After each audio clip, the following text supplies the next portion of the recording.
Welcome everyone to the final day of the Chessable Masters. This is your host Sagar Shah, and I cannot tell you how excited I am.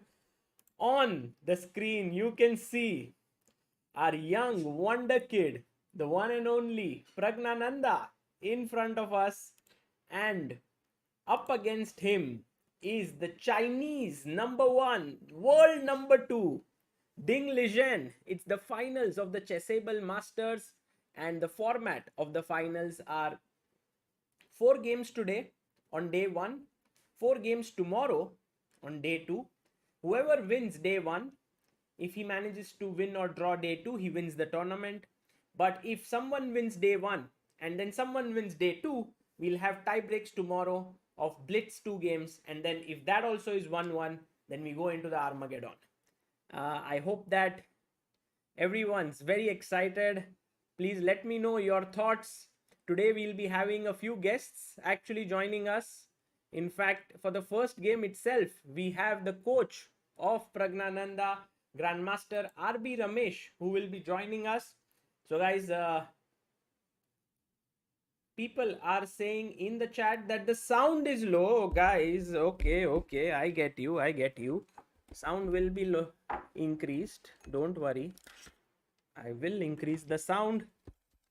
The game is about to begin. Hello. Can you hear me? 1 second. Let me fix this.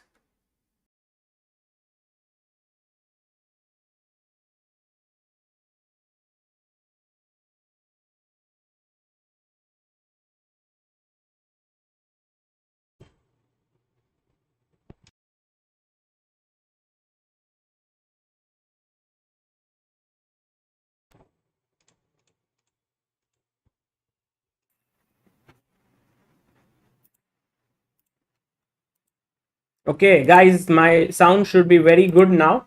Maybe a little too loud for your liking, but let's get it rolling. The game is about to begin. Oh, the wires are completely messed up.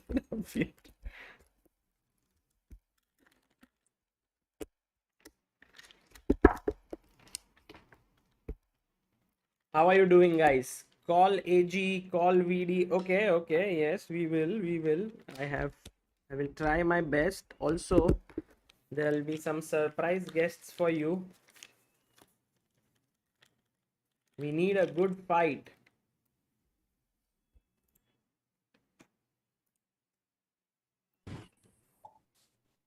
Joy Datta sends in the super chat saying tonight's gonna be a legendary one. Are thank you, Joy Datta. That's very nice of you. And 1 second, let me see if our guest is here. Hello? Yeah, hello. Hello, hi Ramesh. 1 second, let me get Yeah. you on the screen. We have the coach of Pragnananda here, the one and only RB Ramesh, of course, coach of many players, but for now, Pragnananda here, and also the coach of Indian national team for many years. Hello, Ramesh, how are you? Yeah, I'm good, Sagar. And hello, everyone. Thanks for the invitation. Ramesh, are you a little tense today for the finals? What is your feeling like? Okay, I'm not tense or anything. I just want Pragg to play some good games and have fun. I hope that happens. Sure. Uh, Tell us a bit about the overall feeling that you have for this tournament, Pragg's performance. Are you happy with it? Do you have what are your feelings like? In general, like apart from this tournament, overall in the last 8 to 10 months, he has been playing pretty well. Especially when he got the invitation to play in the Tata Steel Masters, he has been working extremely hard, and he wanted to prove to himself that he can handle opponents at this level, at this very high level. So, from that perspective, he has been working extremely hard, and his results are showing. that he is able to handle and also occasionally beat many of these 2750 plus players.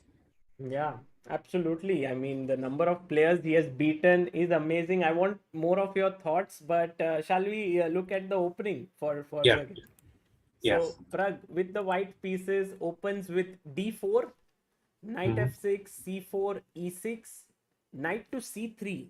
Ah, he plays he allows the Nimzo Indian, but Ding Liren goes for d5, cd, Yes. ed, bishop g5, c6, e3, and Ding goes h6, bishop h4. This is the queen's gambit declined, bishop e7, bishop d3, castles, and knight g2. So, Ramesh, have you been like working with Pragg during these events? Is this part of preparation or what is it? Yeah, I wouldn't want to Hmm. share that information now because Correct. It's tomorrow also. There is correct. tomorrow is also there. So maybe we can discuss this after the match is over. Sure. So yes, basically like we have to prepare for 4 games, 2 whites and 2 blacks, and many times like sometimes you may have to choose a different opening for the first white and then a different opening for the second white. If, for example, in the first white, opponent manages to equalize without much difficulty, then we may not have much time to prepare for the next game. So we better have some alternatives ready. That means like the work is doubled. You need to prepare at least probably 2 variations with white, 2 variations with black uh, for any eventuality. Right. Yeah, so we generally discuss the openings in the afternoon, and then it's largely a question of revision. For most of the openings, we will already have some material ready in hand, and wherever we feel some new idea has to be tried to be checked, for that alone we work. But otherwise, largely it's a question of revising the huge material which is already there, Mm. and it's mostly Pragg's department in that sense. But we just try to discuss thoroughly first game, second game, what openings we need to choose and which openings are likely. That is very crucial, I think. Yeah. Yeah. Can get Sure. right, it makes it very easy. What makes it very easy? If we can get the Yeah. openings, if we guess the Correct. opening correctly, Correct. then playing over the board, it becomes easy. Right, right. So okay, he goes knight g2, rook e8, castles, knight b d7, a4, knight to h5, bishop e7, queen e7, and now he pushes his pawn to a5. So this idea with a4 a5 is actually I'm looking at it for the first time, because generally in such positions you go b4 b5 as the minority attack. So this Yes. seems like something very interesting and new.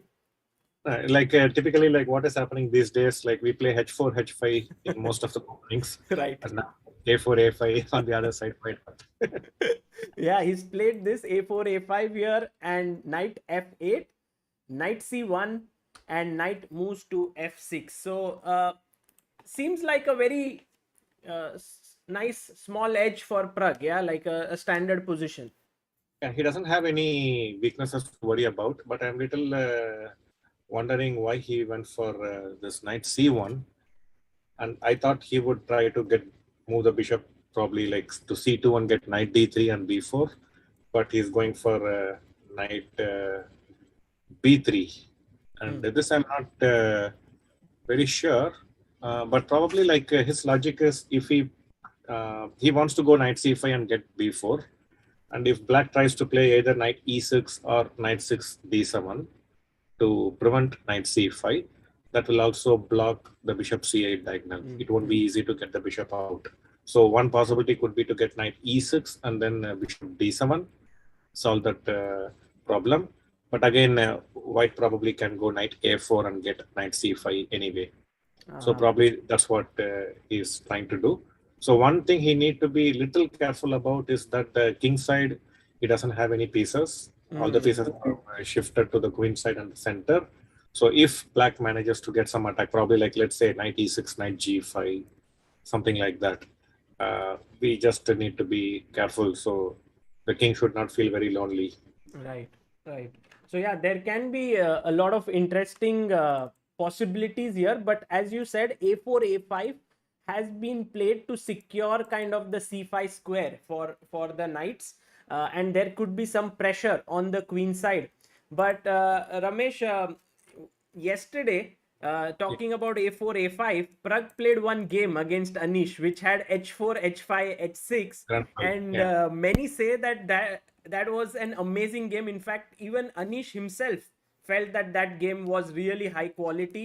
yeah. What is your take on that? Do you think it was one of Pragg's best games that you have seen? No, one thing I have noticed is like in some games he has played exceptionally very high quality games.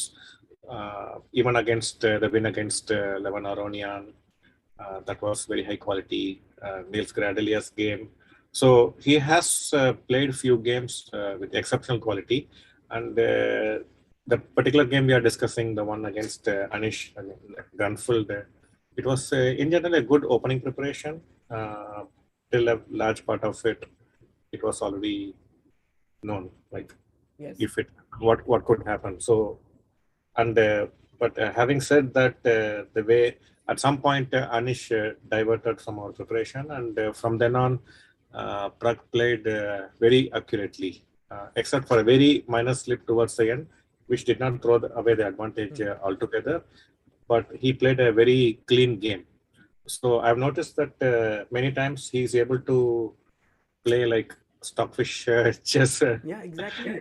The Yeah, accuracy is off the charts. Yeah, like this one, yeah. I have many times the engine running here, and I'm like, Mm. okay, this is the best move, and Pragg makes it. This is the best move, Pragg makes it. Like, it's Yeah, amazing. like he can. So I'm little worried, as I was mentioned about the position on the board. Hmm. Like he's focusing all the energy on the queen side. Ah, Just need to be little careful about the king side. Suddenly it shouldn't blow up. So probably he is trying to get rook a e1 and then f3. And if he gets rook a e1 and f3, then he did not worry about the king side action so much, hmm. because the second rank queen can provide second rank defense and you can expand with e4. Right. So if there is a problem for the d4 pawn, he can always go queen f2, and also knight b3 protects the d4 pawn well. So I think he's trying to Hmm. get rook a e1 f3 and e4. This is what I like about modern chess these days, that the plans like rook a e1, f3, e4 is well known, but when you mix it up with a4, a5, you sometimes confuse your opponent, and then go back to it. It gives some fresh positions. Yeah, Yeah, b6 has been played by Ding.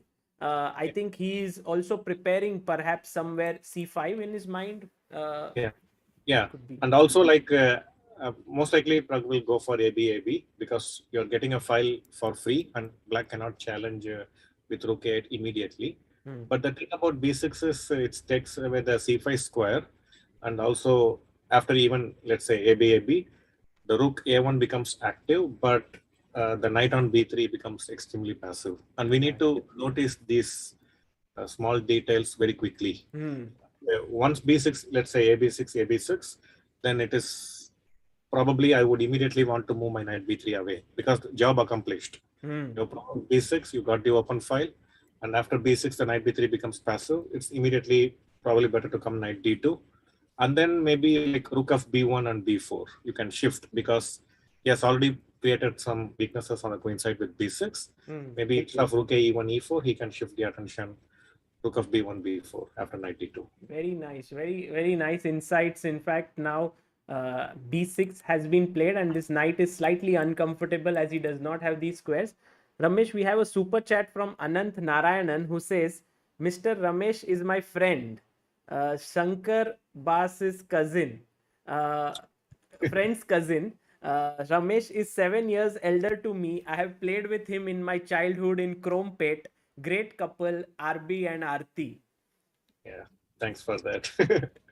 So Bas is my cousin, so nice to know from you. Great. Yeah. And Ramesh, one thing which we got to know today, and Pragg has done exactly what you said. This thing, I think it's your training, and of course, you've worked with Pragg for so long, you know his thinking very well. that the knight is kind of now not very useful, so immediately moves it away. So it's like if you work with someone for very long, Ah. you're kind of in sync. You are like, okay, now Pragg will do. And also, when you are feeling a little afraid that there could be an attack, maybe Pragg also thinks in similar ways. So this is very, very interesting to get your thoughts on the game. Today, Pragg had his exams, and in the morning at 8:45, he had to be there. I had actually just asked him how his exams were, and he said it went well. Uh, how is he managing so many things? No, I think it's not very difficult if your priority is clear. His priority is definitely not getting good grades in studies. So he just has to give the exam and hope the teachers will take care about the grades. Okay, his heart is here, so just have to do what he need to do. Right, right. But he still made sure that he gave the exams here Yeah, because very important. I think this time he couldn't postpone it because they were the board exams. Yeah, and also it will make him more responsible that you just have to do things which you have to do. You cannot always get everything the way you want it to be. So, Very interesting, it's because good. today when we posted about this that he has exams, I read a few comments from young people who were always in doubt that should we follow chess, should we follow education, should we balance it, and when they saw that Pragg, who is reached the finals, is still working on his exams as well, Yeah, it cleared a lot of things for them. yeah. Black has solved most of C5. your opening problems. He has got a very pleasant position, I would say. Um, so I think probably this knight c1, knight b3, it wasted a lot of time. So we went knight e2, knight c1, knight b3, knight d2, knight f3. So that gave Black sufficient time to solve his problems. Right, right. So now, now Black is taking over small initiative. He wants to play b5, b4, and use the queenside majority. Yeah. So probably you should go bishop f5 and knight e5. Yeah, but this seems like Black is pretty comfortable, because generally if Black gets c4, White should aim to get e4, but that doesn't seem very likely, right, in such position. Sorry, I didn't get it. When Black goes c4, White Yeah. should be trying to break with e4 perhaps. Yeah, generally that's the way to go. Yeah. You try to meet the queenside advance with your own central advance, but it's not easy to get it at Yes. this in this position. So, for example, bishop f5, b5, rook c8. He has to take rook e c8 to keep the b5 pawn under protection. Right. And then probably rook a5. In case of if you play b4, this is to take hanging. Yeah. So probably this is the way to go. Yeah, and then he might have to defend it with queen e8, because queen d7 there would be knight e5. Yeah. But then maybe you can just double the rooks, and your activity, I'm not sure which more, rook a1 or go b3. I'm not sure. B3 looks a little scary, yeah? Yeah, probably be very committal. Maybe sometimes you can also give this and get a passer like Black, perhaps c3 or. Yeah, in this case, maybe we should go knight e5, knight d3, and put pressure on the b4 pawn. So, oh, by the way, this has happened. Bishop f5 has been played, and Ding very quick to play b5. Actually, Ding Liren is playing pretty quickly. So he knows that he has equalized and probably can go for more. So in such situations, it's important you keep playing quickly and put the pressure on the opponent. Because as White, Pragg will already be regretting that I did not get anything out of the opening, and gave a very good position for Black. Not only that, he also has a pawn majority which is confidently advancing. But I think he will So now the question is whether he will go rook a5 directly or after bishop c8. Probably that's what he's trying to decide. Whether Because to go rook a5 directly or after bishop c8. bishop So c8 allows the rook on a good square, right? On the yeah, c5. that is what probably, like, we need to decide whether it's a good square or it is required on the e file. That's the thing. So probably, like in many cases, knight e5, yeah, so to get knight c6. Oh, he played knight e5.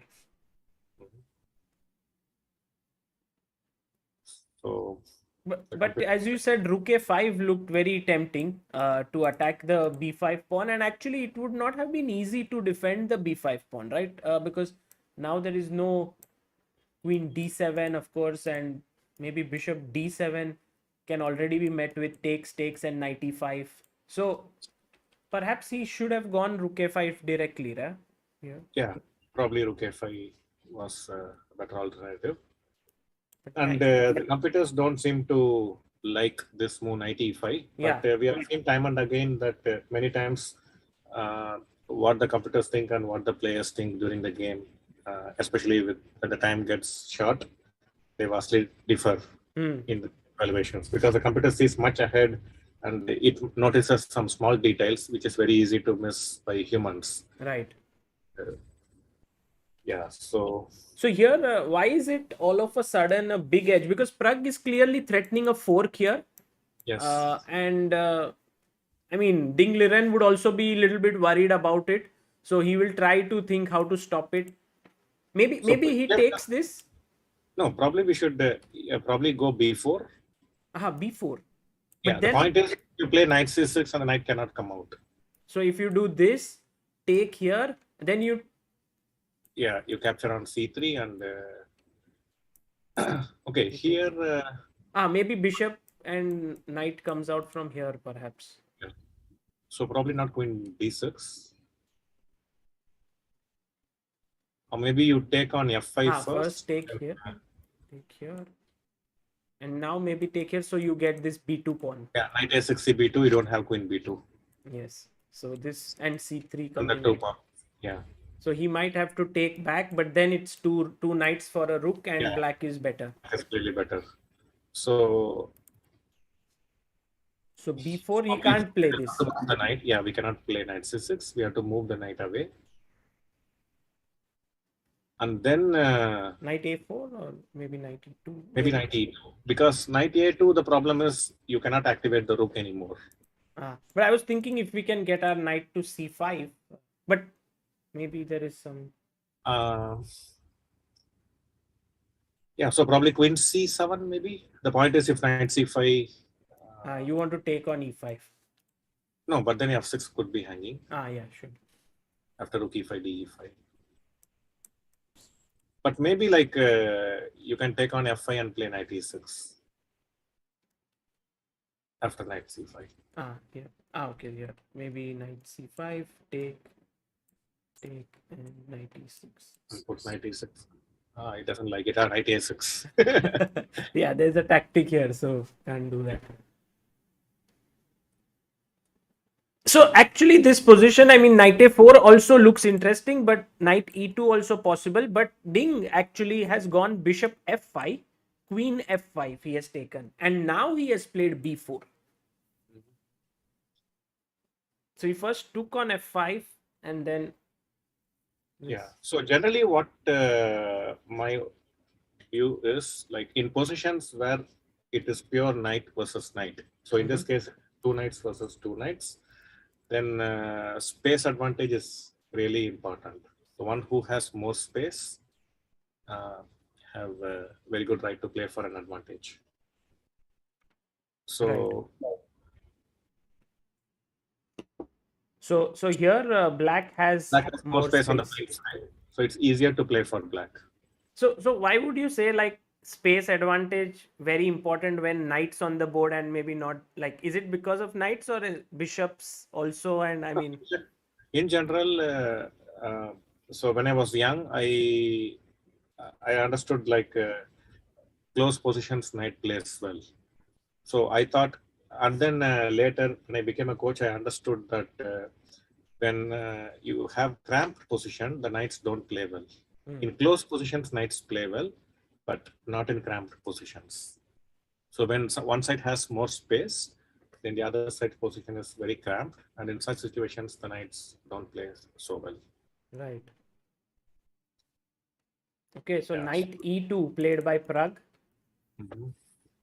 And the main problem I think for Pragg is that these two pawns here are Yeah. very powerful, and black can create a passer at any point. Yeah, he doesn't have to hurry because that if black tries to advance the pawns very quickly, then white can quickly organize the pieces and block the pawn and gradually start attacking. So what he needs to do, more exchanges is welcome. Black should exchange more, and then the outside pass pawn will be really critical. So with more pieces, white can also try to create some counterplay Yes. against the d5 pawns. For example, sometimes we can go knight f4, g4, h4, g5. I think this is this, what you have said is what Pragg might do, because he does conjure up such imaginative attacks many times here. So let's So see. one thing is like Pragg occasionally gets into trouble in some games after some dubious decisions, but he manages to defend resourcefully. Yes. I hope that happens today. Absolutely. Yeah. Yesterday we saw how against Anish he was like going to be mated in a few moves, but he managed to save that game. Game number 3. Rook a8 has been played by I like Ding. this a lot. So he understands the position well. The more exchanges, white will not find it very difficult to create counterplay. Right. So okay, very White interesting. Aren't two rules conflicting here? Like black has more space, so he should perhaps try to avoid exchanges. But on the other hand, as you said, if he exchanges, then white cannot create counterplay on the other side, and these pawns will. Yeah, so it's not just a question of more space versus less space.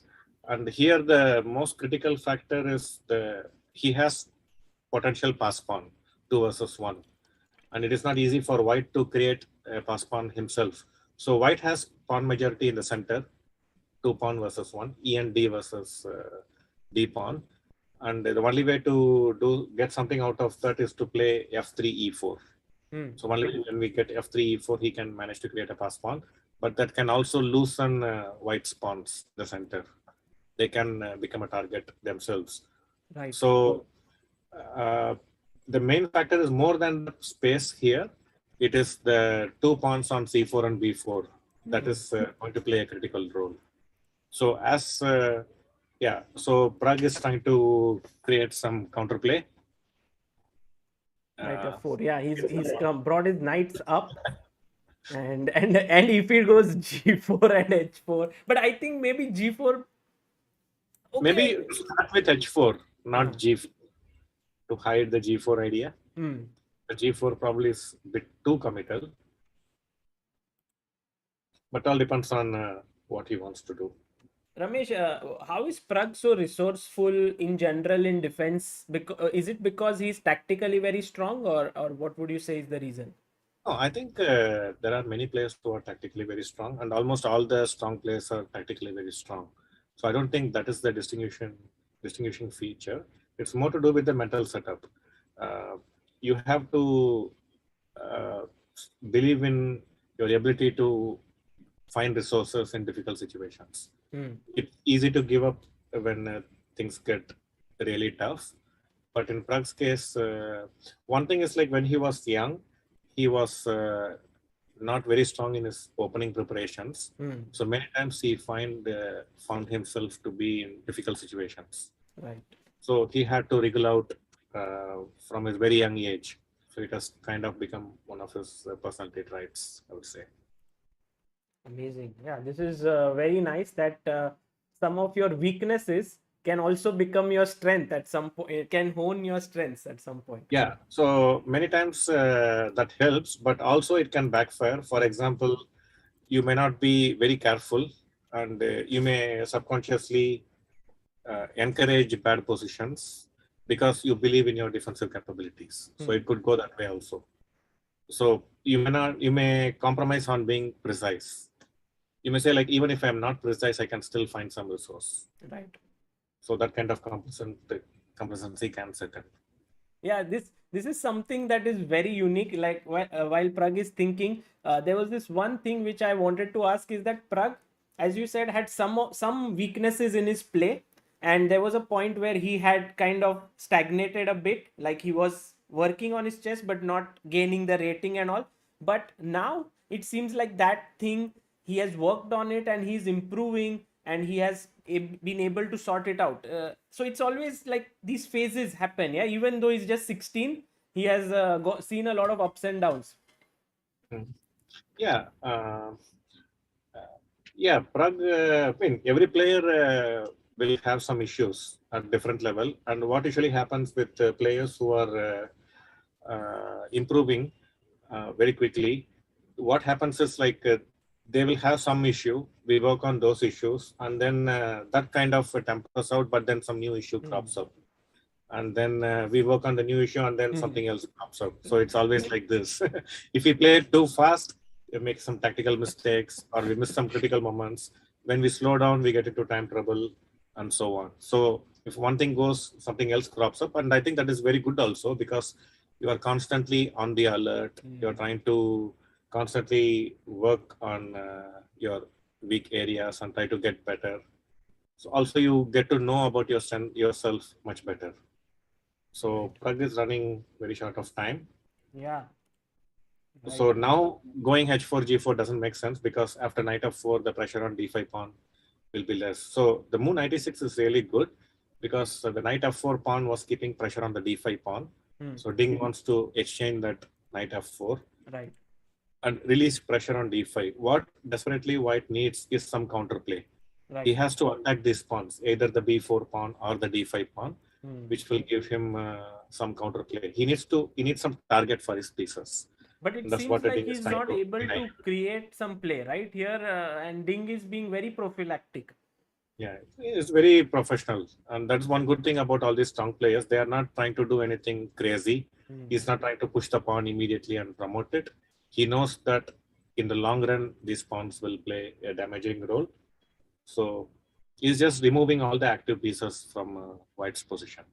Right, right. So knight e6, and Pragg burning a lot of time here. He's down to 2 minutes on his clock, Yeah. and Ding has 6 minutes 20 seconds. He goes knight h5, and Pragg just adjusting his AC there. Maybe it's become a bit too cold. Knight h5.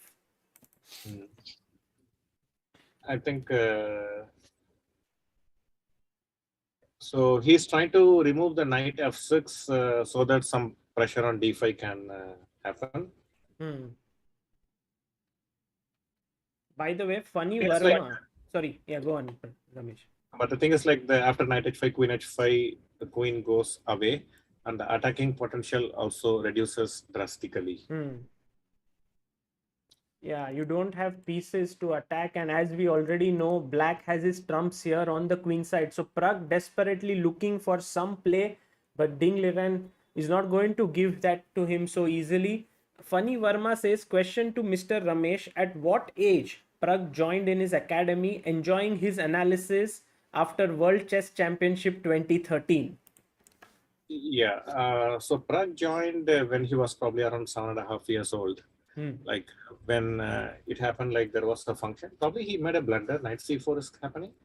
Aha, is there? Hitting Oh, tactical error by Ding. Actually, if he would have taken, black would have been fine. But now, after rook a8, and as Ramesh mentioned, knight c4 is happening. Yeah, so he didn't do that. Aha, Pragg went back here. But this was perhaps the best chance for Pragg, because if d takes c4, the e4 knight is hanging, and maybe black could have. d4, d5. Sorry? Knight d4, queen d5. Aha, knight d4. There was queen d5, but ooh. Knight e2 and knight f2, and this mate perhaps. Yeah. But maybe ed and.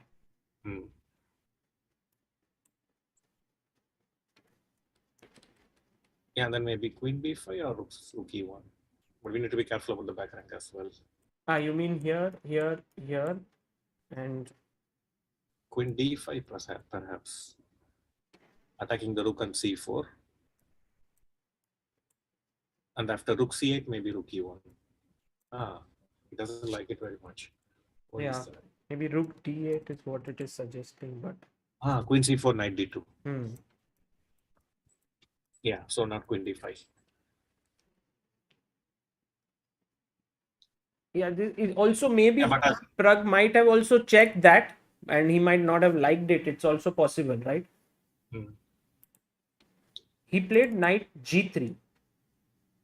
Yeah, so he's insisting on that exchange. So probably he's wondering about knight g3 or knight d6. But knight d6 could allow queen f3 attacking the d5 pawn. Hmm. So Oh, he goes knight d6. because knight d6. So Why is queen, Ding not keen on exchanging the knights is also a question. Like maybe he doesn't. probably he feels the knights will be helpful when the pawns advance. Hmm. But in this case, like he has to evaluate it properly because the knight g3 can go to h5 and help in some attack against the king. Right. But probably he feels the knight e6 protecting g7. It won't be so dangerous. Hmm. Okay, so now white has the back rank weakness. That is one thing you need to be take care of. And second, the black pieces are getting to position behind the two pawns, B and C pawns, and then at some point he will start rolling it. True. Oh, knight to f5 by Pragg. He's insisting on the exchange. And if he takes now, then queen f5 and Pragg is okay with this position. But Ding has now 4 minutes and he plays knight to g5. Yeah, it's a very strong move. He wants the knight on e4.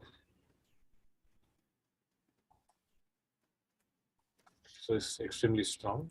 Actually, the position hasn't changed so much, but Black's advantage has grown a lot. Like maybe it's because the knight has come to e4. Yeah, so now the pawn advances can be really tricky because let's say he can play b3 and then play c3, bc3, b2, rook b1, knight c3. This type of ideas will come. So the knight is very well positioned on e4. So now the pawns are going to advance and it's really going to be But tough can we to not start. push the knight away with f3 and maybe just... It'll just create some more weaknesses. That's Yes. the whole problem. Okay, h3 is too timid, I would say. He's just clearing the back rank. Maybe he could have done it with h4 without playing knight f5. Yeah, Oh, so he's b3. following with the plan. Now Absolutely. c3. What you said has happened now.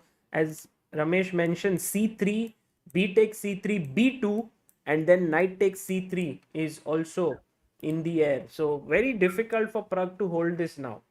Yeah. So he got a chance, which he did not take, that knight c4. I think that was a critical chance, which he should have taken. Now it is like he doesn't have any counterplay, no attack, and the pawns are rolling forward. Yeah, yeah.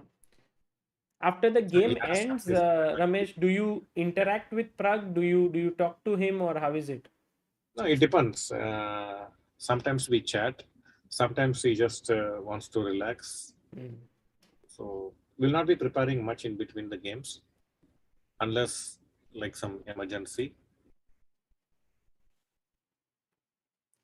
King h2 has been played, and now Ding also has this advanced outpost on a2, so maybe he just puts his rook in there. That could be very risky. Pragg understands. The game has gone. Yeah. Generally, I see if Pragg gets his water bottle out, it means the game is over. Either he has won it or he has lost it. Something has happened. Yeah.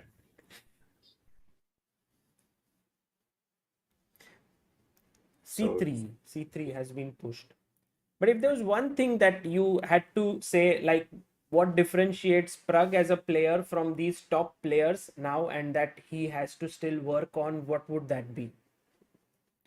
probably he just needs more experience. That is for sure.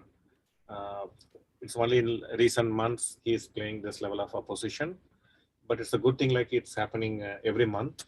these tournaments are happening. So every month gets to play Anish, Ding, Magnus, and so on. So that is very good for his growth. And playing these guys, they will really test him in every area: his attacking skills, his calculation skills, his positional understanding, opening preparation, and so on. So uh, that's the positive, I would say. He still has to work on opening preparation. He's doing reasonably well. He's improving day by day, I would say. So that is a good thing. And his nerves, generally, it is good, but it can get better. For example, now in this game, he was never worse, but at some point he did some uh, bad decisions, allowed the c pawn to roll forward, c5, c4, and then get into trouble. Yeah. So it's good. Like Ding is very solid, extremely solid. He doesn't go for unsound complications. He just likes to play around, play positionally. He doesn't give any concessions to the opponent. So one thing he's trying to do is like if b2 rook b3 probably. Yes, exactly. This is the tricky Pragg in action. Rook b3, and now the queen is attacked. Also, the pawn is attacked. And if you take here, then this is already a draw because check. take. Yeah. No, I can play No, queen sorry. First queen g6, yes. Yeah. And then take this. So, but Ding is too strong. He would have seen. That's why you can see like he's concentrating because he knows like if he can ward off that rook b3 queen f7 threat, the game is over. Right. He wants to do it the best possible way. So anywhere he moves the rook, it's over, I think. Because after queen f7, you don't get the rook. Yeah, so if just the rook has to, maybe rook f8 is the safest square to go because then this cannot be stopped, b2, b1. Yeah. Yeah, so this game might end very soon. But Ramesh, one small note apart from this match is that your book has recently been released. It's called It's on calculation. What is it called? Yeah, how to improve your calculations. How to improve your calculations, and it's with New in Chess. So this book actually, I'm very excitedly looking forward to it. By the way, Rook f8 played by Ding, and Pragg realizes like his last trick has been spotted. Knight d3. Maybe something still brewing. b2. Yeah, knight. Okay, this is like clear piece down, but and also Ding has enough time on the clock as well, so this should not. I don't think there will be any more swings here. But you never know, yeah. Anything can happen in Ding is quite solid. Ding is technically very sound. No, it can happen against players who go for wild complications, but he will just. You saw like he understood rook b3 is coming, and he just took his time and found rook f8 first. So he will just coordinate all the pieces, keep everything safe, no targets to attack. So in stylistic way, maybe Ding and Magnus are little similar. Yes, similar. Ding is probably more solid. Magnus can occasionally show his dangerous side, but this guy is extremely solid. Yeah, it's a good. It'll be a fantastic learning experience for Pragg. Pragg needs to play Ding more to understand how to handle the pressure that will be exerted on him positionally. So it's a fantastic learning experience for him. Yeah, absolutely. By the way, Ramesh, when last time Pragg defeated Magnus, you had mentioned that it's a great achievement, but not to get too excited. It's just one win. But this time he again defeated Magnus, so that's. But the impression is same. It's still again one game, just one game. Nothing changed. So, no, because Pragg is playing for long term, like he knows schedule will be longer, so there will be ups and downs. So not to get too excited with victories and Yeah, not to get too sad with losses. Yeah, just yeah, I think both are extremely important because if we keep reacting every time something happens, then we can lose objectivity. So it's very important to remain objective. That way, you can calmly assess what you're going through, and make the necessary changes. absolutely. It's very well said, and I think this is something that each one who is aspiring to be a good chess player must keep in mind. And with this, Pragnananda has resigned right now, and he has lost his game. And yeah, it's 1-0 in the match, but everything to play for still. I Yeah. mean, there are three more games. And Ramesh, it was very nice having you here.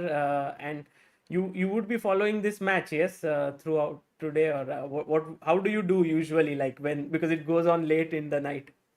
Yeah. So many times I try to stay awake and watch the games, but sometimes I don't. Especially sometimes I have my classes at 5 in the morning. Oh. So sometimes I stay, or sometimes I go to bed. Yeah. As I said, like okay, if he's playing Magnus, okay, today it's finals, so most likely I will be awake. Sure, sure. I mean, if ever you feel like joining in, we would be more than happy to, get your insights. Like these are some amazing things that we get to know. I also would love to talk to you at some point about the Olympiad, about you being the coach of the team. But in general, that's also something exciting. Yes, that is coming up. Yeah.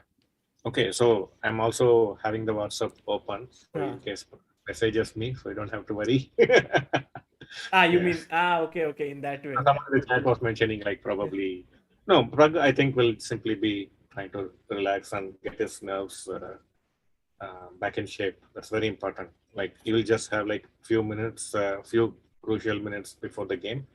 That's very important. He can recover from the loss, get his mind calm again. So he has to fight again because not only he lost with the white pieces. He knows Ding will come after him with more confidence with the white pieces. So he will need to be in a position to fight back. Right. So if he makes a draw in the second game, that I think that will be very good with the black pieces. And again, he can try to push with the white pieces. Yeah, yeah, absolutely. Yeah, this is going to be very important. The next game that will happen, and also, yeah, just Okay, getting. I can see that the audience gets really worked up when our Indian players lose. Not everyone. Like there are so many watching, but yeah, they do. There is a lot of emotions that are Yes. riding whenever things go. But I think it's just part of chess. Yes, I mean more than any other sport, the blunders happen a lot in chess, even from the best players in the business.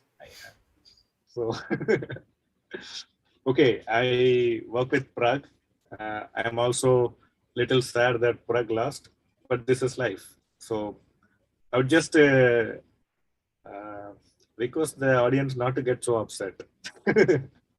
Even if Pragg loses the match, he's still a young boy and he's trying to learn to handle these strong players. And this is a new experience for him as well. And he has never played Ding much. And it's also very fantastic learning experience for Pragg. Playing these guys is a honor for him as well. And he has been doing very well, largely. So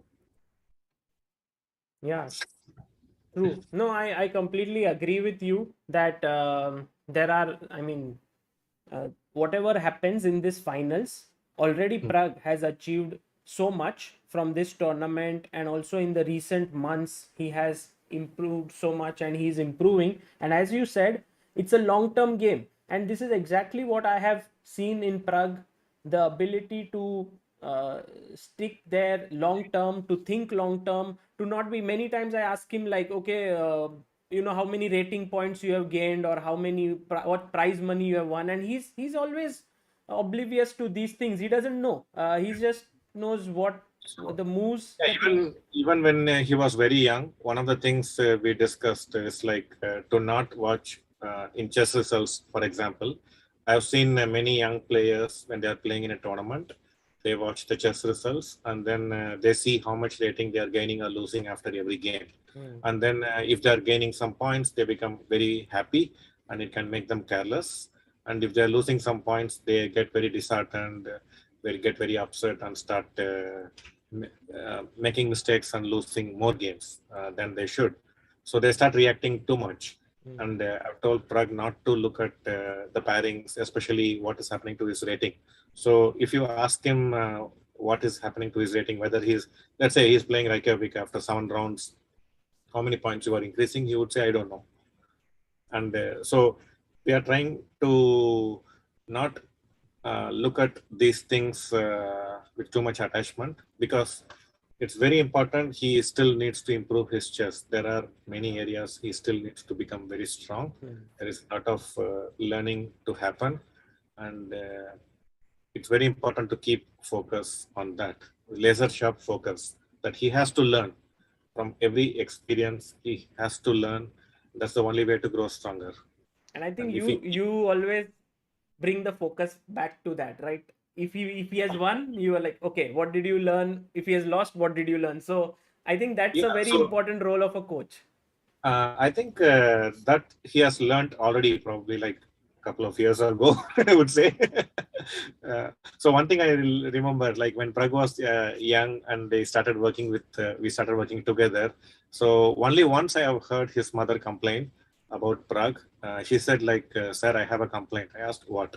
And then she said like, if other children lose a game, they come out and from the face we can really make out like whether they have won the game or lost.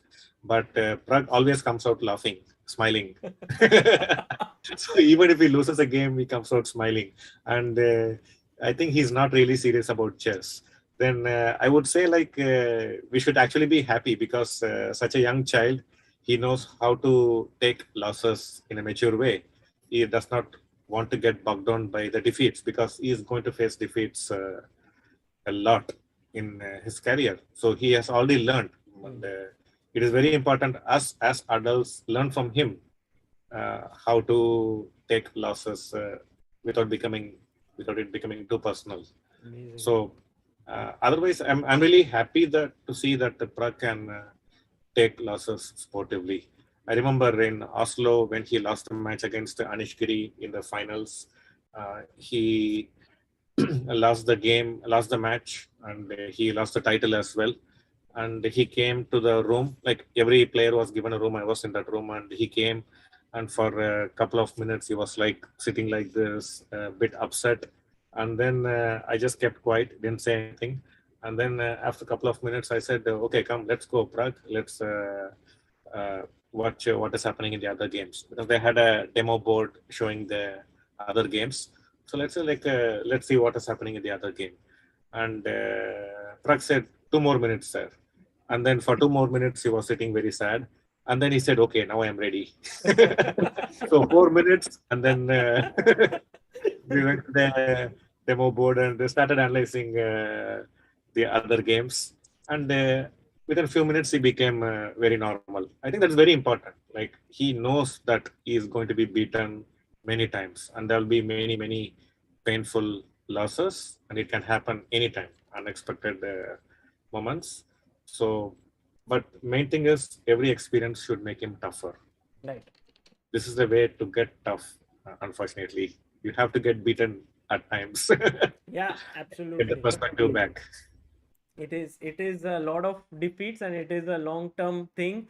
By the way, we have a super chat by Funny Verma, who says in Chessbase India about Ramesh generosity. Players like Arvind got chance. Kudos to his generosity.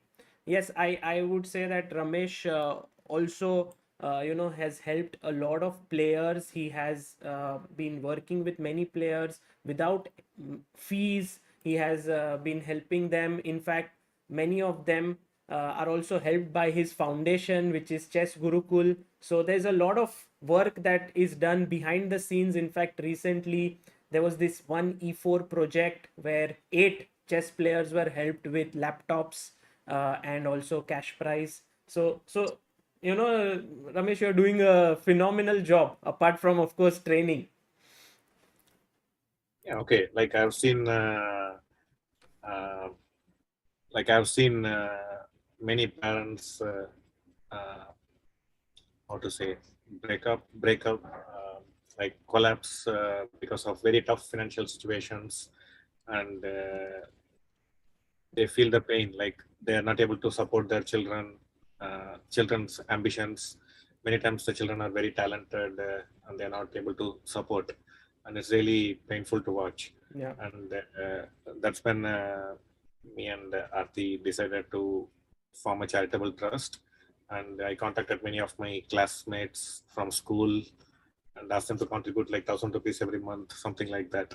So, and Ashwin Subramaniam, he has been contributing since then, since our trust inception. Every month he contributes some money, and every year, January 1st, he will send me a message. Ramesh, okay, last year I gave this much, and this time I'm increasing my contribution. Yeah, he also helps in help chess in Chess Base India Foundation. So an amazing person Ashwin Yeah. is. He's also a very huge silent supporter of chess, and I think there are many people who work behind the scenes who are never really looking for any limelight or anything of that sort, which is amazing to see. By the way, Ramesh, we have a guest who is joining us. Maybe you know her, but I want to introduce you. You would know her because uh,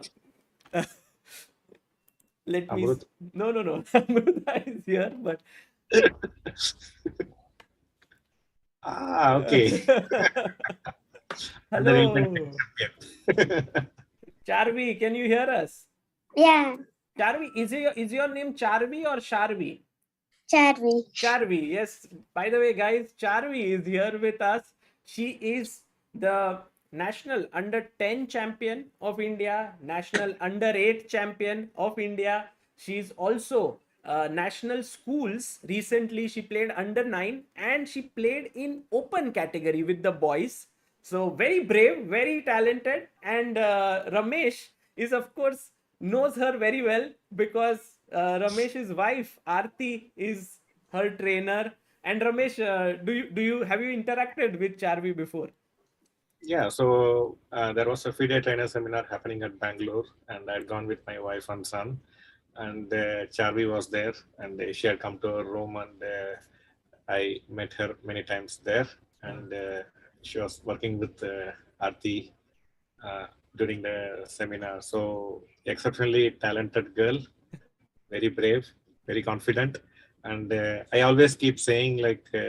Among the men, we are getting a lot of talented players coming one after the other. We have Gukesh, Pragg, Nihal, Arjun, Ronak, Bharat. So we are getting a constant supply of players, good, strong players in boys and men's section. But unfortunately, in the women's section, not many talents are coming up. They come up and at some point they fizzle out. So it's really important, like young, talented children like Charvi, they soon come into the Indian team, represent and make our Indian women team also one of the youngest. That is my dream. I want to see our team, Indian women team, also one of the youngest, and as soon as possible. Amazing. Charvi, how are you doing? You traveled so much. Are you back home now? Yeah, I'm back. You are back home and now you want to beat me, yes, because we had a blitz match if you won national title, and now you won the title. So I'm very scared. How are you doing and how was your experience recently? Yeah, it was good. It was good. Tell us a bit about what you have achieved recently. Did I correctly say everything that you achieved? All the national titles and everything, or there was something I missed? No, yeah, it was correct. Under 8, under 10, and under 9 national schools. You finished fourth. Yeah. Amazing, amazing. And Are you following Pragg's tournament? Yeah, I'm following. You're following? And Yeah. how do you like Pragg's play? Yeah, I'm good. No, I'm- do you like it? How is he playing? Yeah, he's playing good. Good. Okay, wonderful. Charvi, we will analyze the game together with Ramesh as well here, and you and me. Would you like that? Yeah. The next game of Pragg? Okay, fantastic. By the way, Rishi Kumar has sent a super chat saying Ramesh is the Ramakant Achrekar of chess, the GOAT, the greatest of all time. And yeah, I could not agree more. He has trained so many great chess players. In fact, in his own academy, Chess Gurukul, you could very well have almost the one Olympiad team of India. Like there is Arvind, there is Pragg, there is Karthikeyan, Bharat Subramaniam, so many strong players there. So it's English. Aha, game Yeah. has begun. One second. I need to. I had. Okay, now can you see on my screen the moves? Charvi? Yeah. Okay, fantastic. So let's take it from the start, and I'll get Pragg on the screen as well. Here, just a second.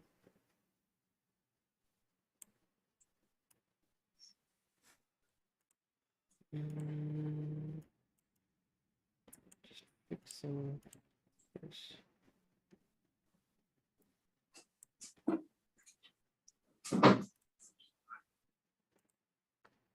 Okay, there we have the players on the screen, and let's go from the start. It was c4, e5. Pragg is black, so let's just flip it over. Knight c3, knight f6, knight to f3, knight c6, g3, d5, takes, bishop g2, knight b6, castles, bishop e7, and b3 played by Ding. Yeah. So This is not very common, right? b3, like mainly yeah, they go A3. d3. Yeah, A3 is a3, yes. quite popular as well.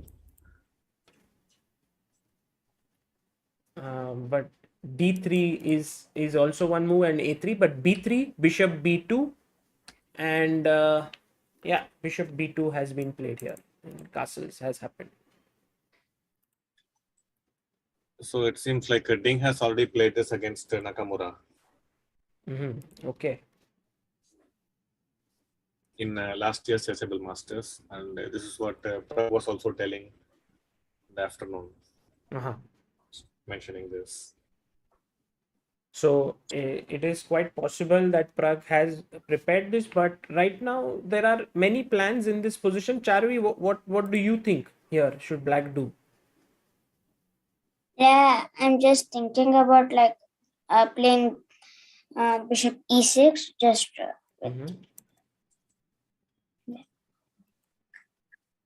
Just bringing the piece out, bishop e6. And what Ramesh, what do you think about rook e8, bishop f8? That seems also like a decent plan. Yes, here. Yeah. So one thing is like Pragg has to take a decision. If he wants to put the bishop on e6, then probably it's a good time to do it. But if he wants to keep that option open, just maybe bishop f5. Okay.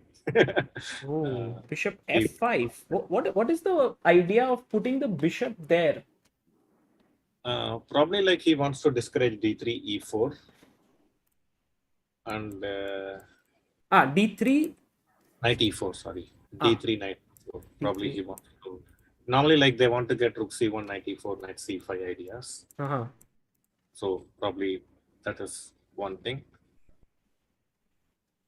And not many games here. So I think probably like Pragg did not anticipate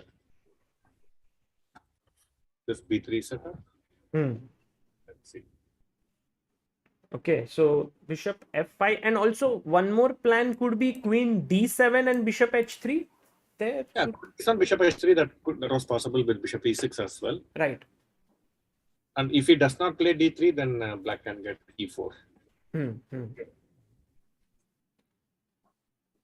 By the way, Anirudh Jagtap asks, how do we contribute to Ramesh sir's foundation on a monthly basis? Okay, the first caveat is like it should be done only from Indian bank accounts, not from foreign accounts. So if someone is interested, maybe I can share the trust details with Sagar. And, Sure. they can, Or they can mail Chessbase India at Gmail, or there is a mail ID that that Chess Gurukul has. Maybe they can write directly. yeah, so they can write to online@chessgurukul.com. Online at chessgurukul.com, and from there you can decide. So that is a great thing, guys, because I also know that recently there are many kids who are in need of funds and who Ramesh himself trains, and we have helped some of them through the Help Chess Foundation, through Chessbase India. And if you guys directly also do it from there, it would be great. There will so many kids who will get benefited. So I remember Chessbase India supporting Dakshin, Ramesh, and many others. Thank you very much for that. Yeah, there are so many people who have become members here and who have been contributing regularly. So and I many times ask Ramesh if there are any talented players who are in need, and I always get some good suggestions from him. So yeah, it's always great how everyone comes together and supports. So Rook C1 has been played here. I think he's still going after 94, knight c5 ideas.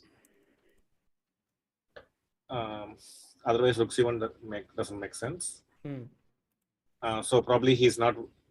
He's anticipating bishop h3 so that knight e4 can come without doubling the pawns.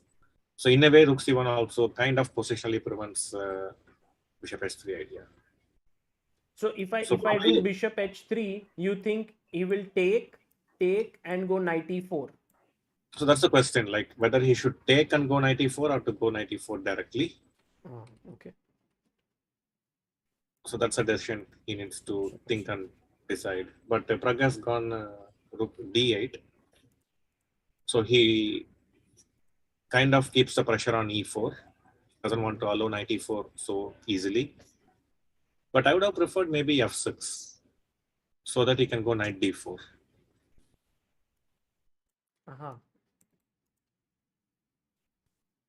And do you think, like, for example, let's say if I make a move like a3 and you go this structure in general with f6, that's... Yeah, so the light squares are weakened. But you could get knight d5. Yeah, probably it's still a pain for black. Right. Maybe he doesn't have to rush with... in case of a3, he could probably just go a4. Sorry, a5. And then go rook d8, all this stuff. Right. So he has gone rook d8, a3. He's playing a3. Yeah, he wants to get b4. So probably a5 is the move. And normally, like, they play a3 very early with the bishop on c1. And if we play a5, you will get bishop e3 options to get bishop b6, cb6, giving double the pawn. But now with the bishop on b2, he can go a5 without worrying about this bishop e3. Without the bishop coming on this square. That's the point. Okay.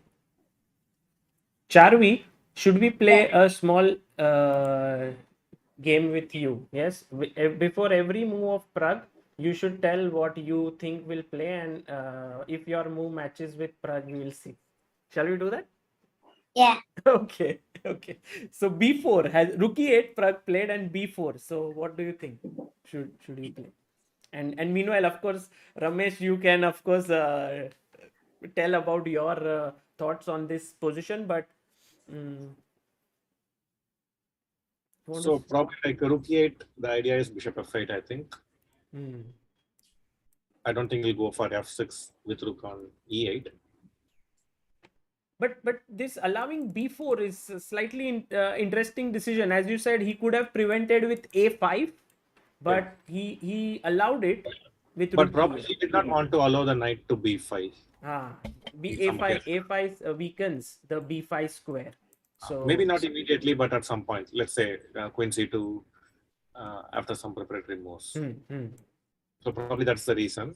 And probably he also feels like after b4, then knight e4 ideas, he may get better control on the c4. Yeah, so as expected, he has played bishop f2. But if you can see the time management, Ding and Pragg, Wow. you can see how practical Ding is. He's Hmm. not trying to do anything great. He just wants to play some natural moves. And Pragg, having lost the first game with the white pieces, he wants to be extra careful with the black pieces. And that also means he's investing more time. True. Do you think that these players, once they know that Pragg is so dangerous, they start playing a little bit more carefully than what they would do initially, like let's say in the first event which they saw him or like that? Or do you think that's not the case? No, I think initially, like whenever before a player is established himself, people will kind of underestimate him. They will think he could be a pushover because he lacks experience, and also the rating is not very high compared to these guys. So they will be more confident. But once you see that the players, he's playing quite well and is capable of beating the guys, then they'll become more cautious. But the thing is, like how they approach. This is what Pragg also has to learn, that how they are managing the time, and then when they have taken the lead, they don't give that psychological edge to the opponent. Right. They start playing fast, but they're not complicating the issues too much. Keep it the game quite simple, and if they don't get much out of the opening, they're fine with a draw because they already have a lead in their pocket. They're not very desperate. So these are all some of the things upcoming players need to observe and learn. Right. So bishop f8 has been played here, and yeah. So Very now in case of b5, we have knight d4, and the e5 pawn is protected by the rook. That's the point. yes, the rook is here and it is protected. So one thing is like what Pragg would also want to do later at some point is to get e4 himself, and then harass rook d8, queen d1. But for that, he needs to move the queen away from the file. If he can successfully move the queen away from the file to a better square, then e4 becomes a serious threat. True. If the queen moves away, then e4 is definitely possible. Yeah. So now White has reasonably completed his development. Now he has to decide what to do. So one way is like to develop the queen, but then where? Queen d2 could allow e4 ideas, and queen c2. Okay, he plays rook e1. So probably this one reason could be that if he plays bishop h3, he has the option to go bishop h1. He wants to avoid, yeah, possible. Yeah, so I'm not saying he wants to avoid it, but he gives himself that possibility. Right. And the second is he may want to go like knight d2, knight b3, knight c5, or knight d2, knight e4, knight c5. But when knight d2 comes, knight d4, and then there could be some pressure on the e2 pawn. Right. So probably this gives some prophylactic protection to the e2 pawn. So when at the right time he goes for this knight d2 ideas, and knight d4 comes, everything is safe and solid. But again, if you see, he's not trying to commit himself to any plan. He just keeps all options open and then says, Pragg, you think. Yeah. It's actually now Pragg's decision to do what here. And Charvi, what is your take here? What do you think Pragg will play? What would you play?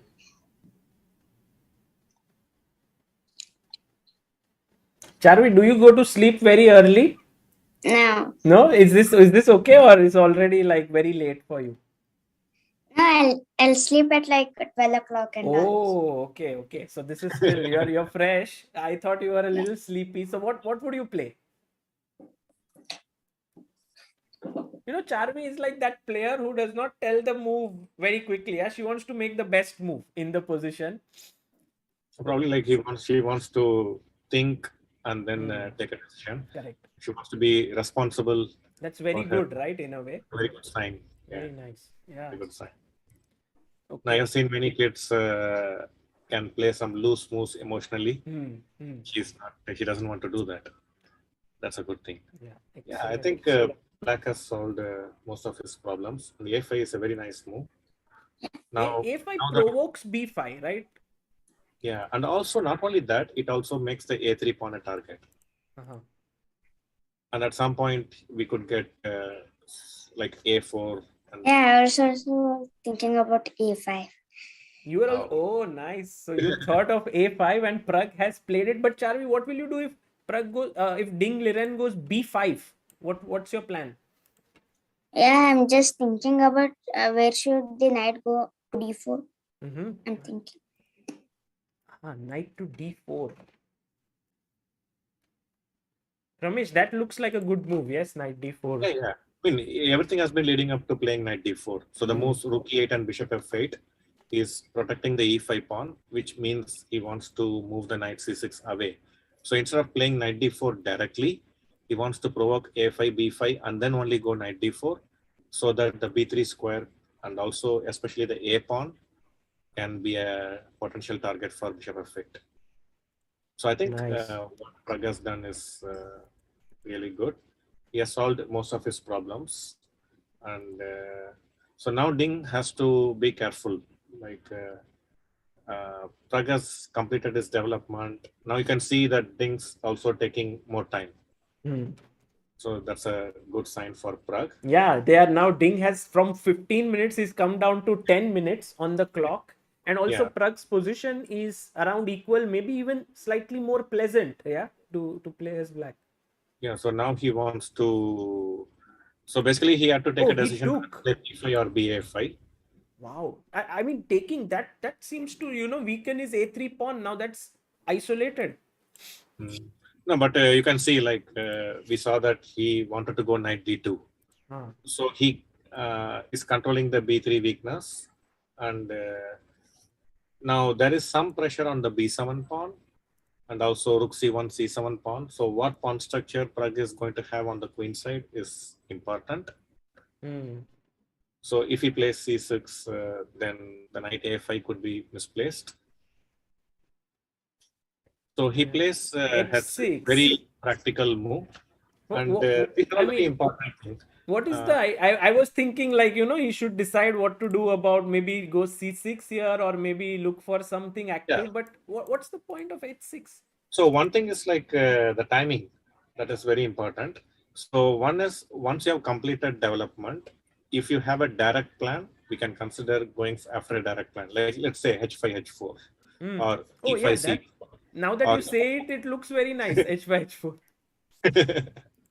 Okay, so if you really want to do something directly, then that's a good time to do it. But if you feel you don't want to do anything drastic or direct, then it's a good time to simply clear the back rank, because it could help in the long run, because you simply don't have a better plan. So this is a very instructive thing for youngsters who are watching this to learn as well. The best time to clear the back rank is when you have just completed the development, you're entering the middle game. And if you don't have a direct plan, or if you don't want to commit to a direct plan, then just clear the back rank and then decide what to do later. Very nice. So you see such a move, and immediately Ding has thought for like 1.5 minutes. So already this move is successful, yes? Yeah, because Ding understands like black is not going to do anything drastic. So that's what Ding is hoping, because Pragg could be desperate because he's a point down. So he's waiting for, he's keeping his position very solid, and he wants Pragg to create weaknesses by doing something very rash. Right. And Pragg says, I'm not desperate, I'll just clear my back rank weakness. So now the ball is actually in Ding's court. So he wants to do something dangerous or just play some positional moves. That is, but he doesn't seem to have a waiting move, yeah, here. Like every move that he plays. C4 maybe.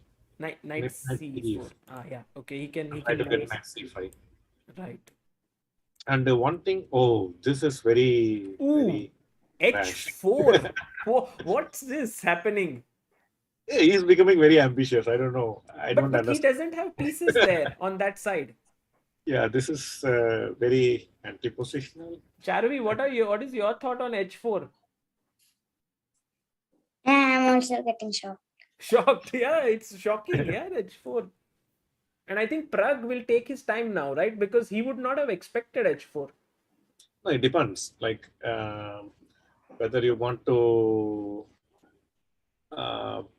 give the time advantage. If he feels confident, then he should go for it. And had he not played h4, I would have considered the rook a8 very seriously. Putting pressure on a3. Putting some pressure on the a3 pawn. But having he played h4, maybe we can do something on the king side. It's very provocative. Right. Okay, so here we have to figure out what to do. And Charvi, Maybe if you we have should any go for f5, f4. Ooh. Because of the move h4, the g3 pawn has become loose. So f5, f4, for that we may have to move the bishop. So maybe bishop e6 and f5, f4 could be one plan? Somewhere. Or bishop h3. And if he exchanges, then of course our queen gets in. If he doesn't, then we already have f5, f4. Yeah, I don't think he will take on h3. Okay, he goes rook a8. Pragg is Pragg says h4. It doesn't make any difference to me. My plan was rook a8. How does it change anything? Yeah, but it's a nice move. You can understand the logic, right? The pawn on a3. Yeah, it's a weakness and he wants to attack it. But one thing which I clearly have not understood yet is Ding's h4. Like if you play h4, you need a follow-up, right? Now, I mean, let's say even if Pragg says pass, but I think Ding Liren does not have any follow-up to that move. Yeah, it's really a strange move. And the tournament position which Ding finds himself does not warrant such pseudo-active operations. He could have just tried to keep things very quiet. Maybe like queen c2, press the clock. That's what I would have probably done. True. So here you have some crazy ideas like rook a6 and somehow move the knight and get rook g6. Oh. After nice. And probably like get bishop h3, f5, rook g6, f4. That is also a possibility. This is ultra creative because I was only thinking that rook is attacking here, but to see that it could also swing here, that's something. No, but I wanted to just go rook a6, rook a8, and then play like knight c6. But then I thought maybe this is also potentially possible. You thought so that very important we keep our options open, right? With many plans. Yeah, true. So here rook a8 has been played, and Charvi, do you think that Pragg has good chances in this position as black? Yeah, I think because the a3 pawn is isolated and weakened. Okay, so Charvi, like how long you practice every day? Good question. Like I'll practice to 8 hours. What? Up to 8 hours. Wow. Okay. And what areas in the game you like? Opening, middle game, end game, attack, calculation, defense, positional play, end games? Yeah, I like middle game and tactics. Tactics, huh? Okay. So you can see like now Ding, who had kind of a 5-minute advantage earlier, now is running behind on the clock. So you can see how things are changing. So it's very important, like for a player to be very objective and keep yourself calm under pressure. So you can see like Pragg, now he senses. Now he would have noticed that Ding is falling behind on time. And the move h4 would definitely have given a lot of hope to Pragg. Right. You know, from Pragg's camera, it's very difficult to understand what he's thinking because we can only see his eyes. That's the only clue we have. Rook b1 has been played by Ding. Ding is collapsing. Why would you say that? Like, why collapsing here? No, I think like the hesitation is very obvious. And I don't really see much point behind this move. What he wants to play bishop a1. But then this is weak. So probably like the rook on c1 will not be under attack when bishop a3 comes. Maybe. Yeah. That could be one. or maybe he wants to go bishop c1 and get bishop e3 That would after knight e4. move here, and okay, it Yeah, takes 3 moves. yeah. But otherwise, with the bishop on b2, why would you want to put the rook on b1? Right? You probably want to move the bishop away, so the bishop will be on open file. So maybe like bishop c1, rook b5. Right. Something like that. So, but now I think the knight has done its job on a5. It's time to get knight c6, put pressure on the moment you say something like the knight has done its job, I'm like, okay, Pragg is also thinking this way and he's going to play knight c6 now. No, I think like knight c6, now what is he going to do with the a3 pawn? If he's going to play rook a1, then rook b1 will look really odd. Right. Yeah, this is hanging. And so basically, you are asking a question like what you want to do. And when you're running short of time, that's what you should do. But I feel like Pragg is sensing that Ding is losing his thread, losing control of the game. So he wants to take charge by playing some powerful moves. So he doesn't want to miss any good opportunity. That is why he's hesitating. I can understand that for the audience, this could be very... No, I think audience is enjoying your insights, those little insights, and also Charvi's certain moves that she's saying. And I think this is very exciting. It's like that slow battle unfolding, which will soon lead to some tactical melee on the position. I think that's what's going to happen. Yeah. So Black is already doing well, and I like knight c6, get bishop e6, f5. That will put pressure on all areas of the board. Right. Charvi, what is your thought here? Any move that you think, or you also want to go like Ramesh, knight c6? Yeah. Yeah. Knight c6. Knight c6. Okay. Yes, Ramesh, you were saying. Yeah. So if he gets, bishop e6 also is a nice move. One, it has f5, f4. And he can always come knight c6. So now knight d e4 is kind of discouraged because the b3 square could be the bishop can come. Yes. Yeah. So one, he is clearing the pawn's path to push it ahead. Oh, queen c1 has been played. Ding is like playing every move like one square at a time. Like rook from c1 to b1, queen d1 to c1. Probably it's like too solid. Yeah. But for Pragg, I think now it's a question. Do you go like positionally and attack the a3 pawn, or you go a little bit more aggressive with f5, f4, right? I think like one thing is like psychologically, it's better not to go f5. Yeah, I prefer knight c6. Why would you say that? Because already you can see that Ding is not comfortable about the position. You can see rook b1, queen c1. He's playing a lot of artificial moves. h4 and rook b1 has no connection, right? One move on this side and another move on the other side. Right. So you can already see like Ding does not like his position. And he's playing some uncharacteristic moves. So you don't need to do something wild here. Just play rook a7, rook a8. Right. He played, by the way, he's now moved. So it's like rook went to e1, then now to d1. So little moves happening there. Yeah, and it's very interesting because from psychological viewpoint, it tells a lot about in which situations Ding would feel uncomfortable. Right. Now, if we can get such informations, then we can try to get more such positions in our games. We can aim for more such openings, which will put him in a similar situation. But what do you think was Ding feeling uncomfortable? Like, why exactly did he go h4? It's not so easy to understand this, right? Yeah, h4 is really strange. I would be really curious to if commentators will ask him why h4. And I think like even he will not be able to explain. Like if once he goes back to bed, and I think this h4 move will. Yeah. Why did But one thing which we must mention about Ding is his calmness. Like you can see him on the screen, so calm, so cool. and of course he's a world class player.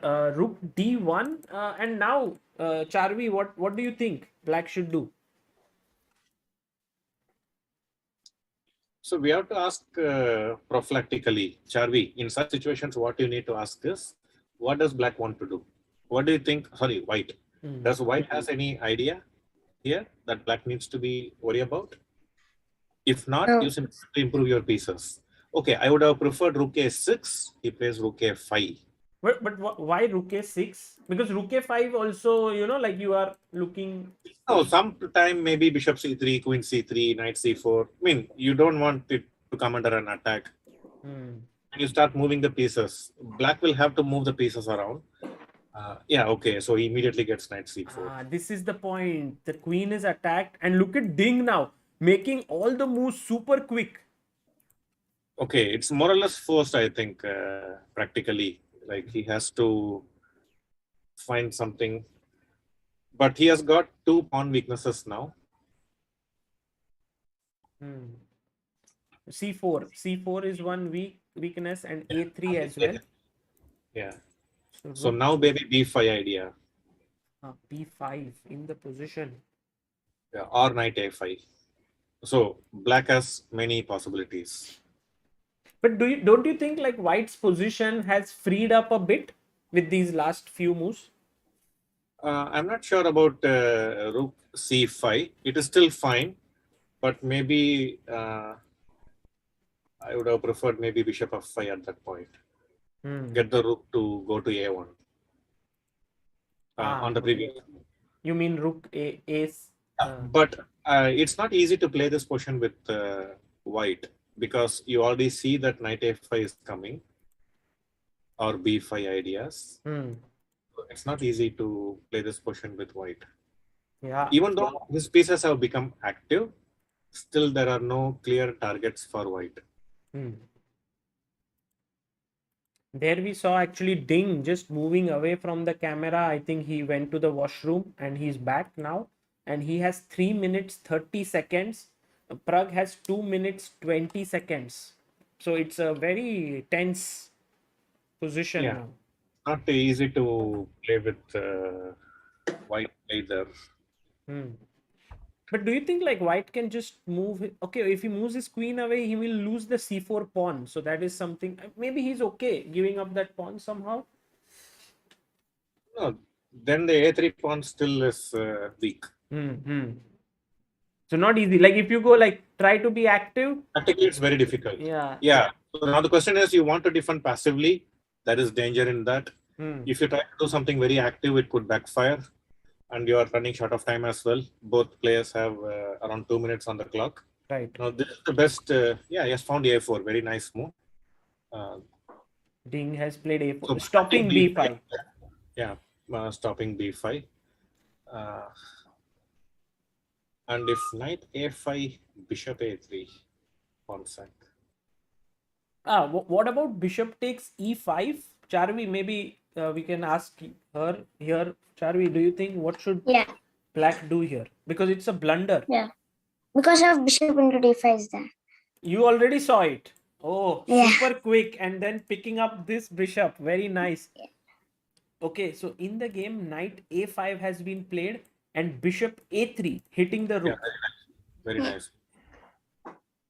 And Pragg wins a pawn. So what's the plan? Like, why is this a good move? So he just opens the files for his pieces. And after like Bishop A3, Queen A3. So he'll go Queen B2 here. And after, if you take Bishop A3, Queen A3, then Knight E7 is already a threat. There is a fork here. So the E5 pawn under attack. Oops, sorry. So here the E5 pawn is under pressure. Also, there is this Knight E7 ideas there. So so this is a mistake. Oh, he played Queen E3, not Queen B2. Okay.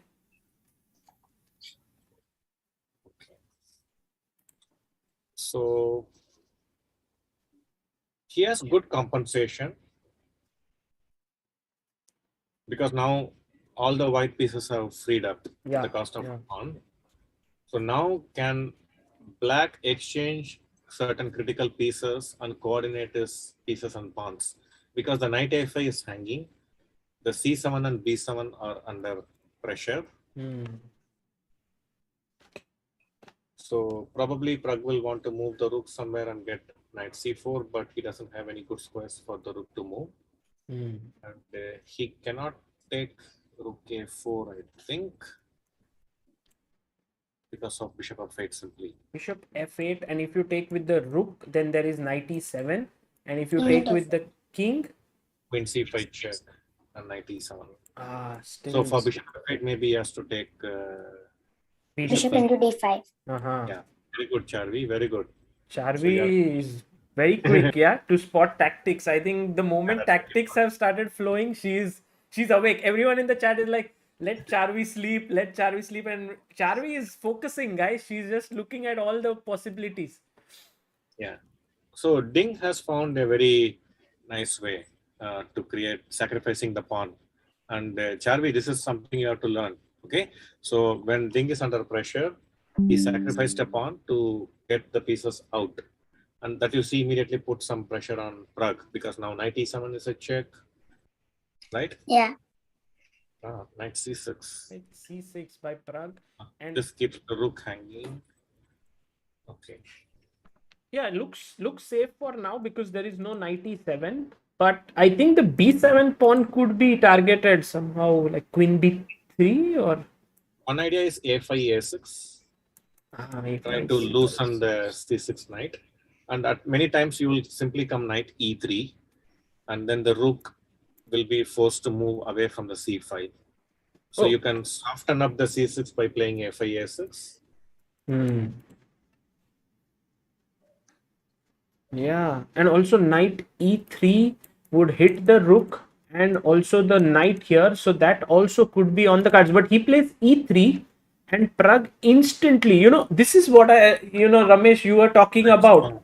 Pragg's accuracy and finding the best moves, and that too in very little time. He finds e4, which is really the best move. Yeah, knight e5 could come at the right time.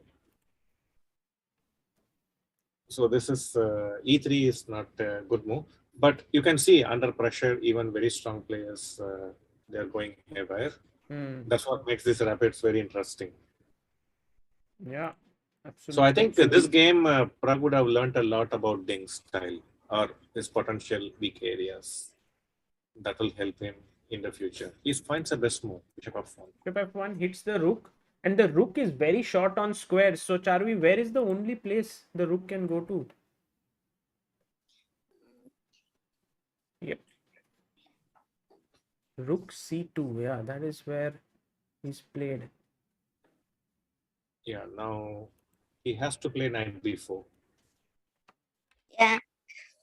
Knight b4. Okay.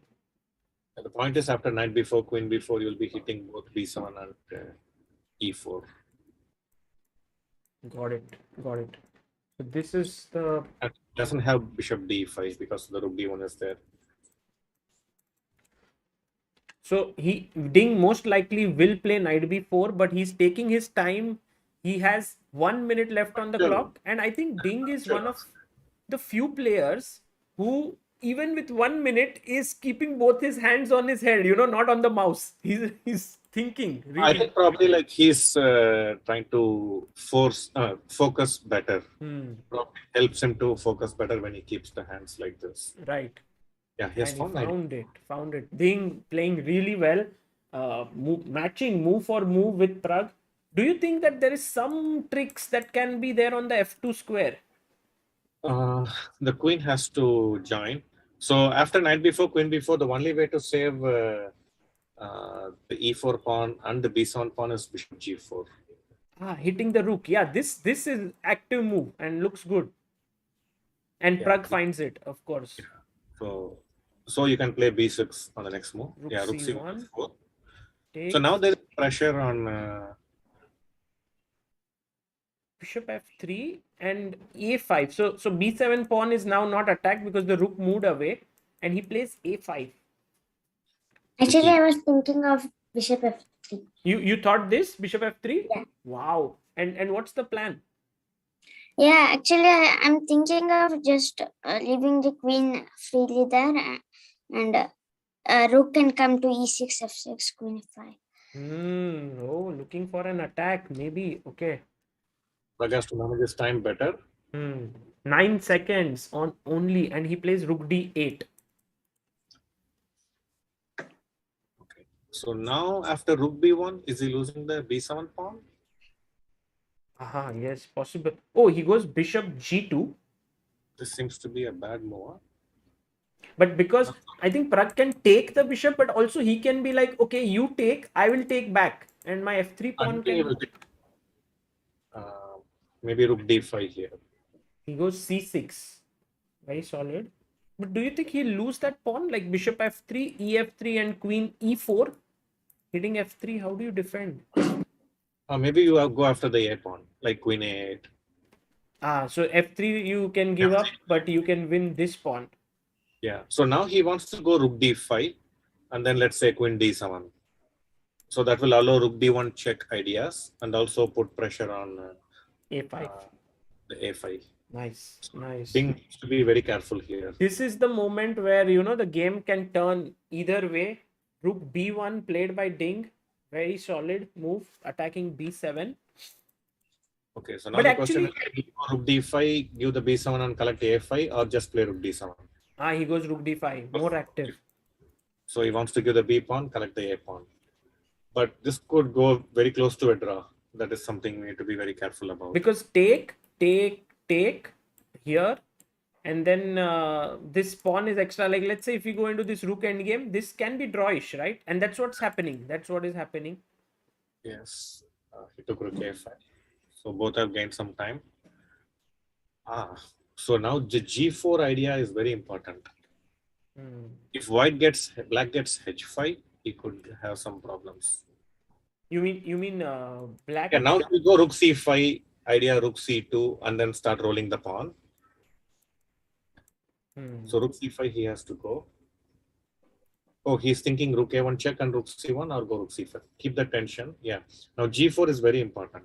He goes rook c5. Which is very difficult to find, I think. But if he finds it, otherwise black can play h5.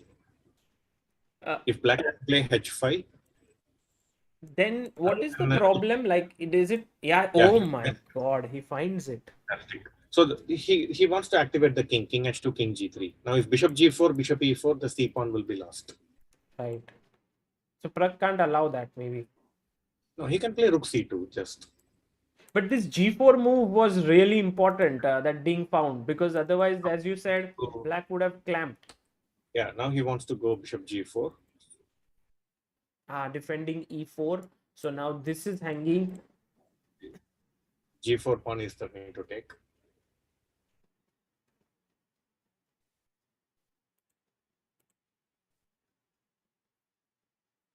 Bishop so he has to go g5. Maybe he's worried about g5, g6, followed by rook c5. That's what he's worried about. Oh, he goes g5. So H we just have to take this very quickly. And g6, yeah? Oh, g6. Idea rook c5. And pick this up. But Pragg goes directly rook c5. But he'll play g6. If he's going to lose the pawn, he will just lose it with a double pawn. No, he takes. And but now what is this? Take, and if rook c6, can you take rook g2 and do this? Oh, Pragg is winning. Rook g2. What did he miss? Actually, he had to go rook c8 check, king h7, and rook takes c6. That's what. But how does it differ? Like, I am not able to get it. Why that check was important to provoke the king to go to h7. Oh my God. F6 is the only move. F6 is the only move, because if Pragg takes rook takes f2, there is maybe king g4. So F6 is very hard to find. Yeah, he goes king h7, and yeah, that's not an easy move. And actually, f6, even after seeing the move, it's not clear why that wins. Yeah. He goes rook c4.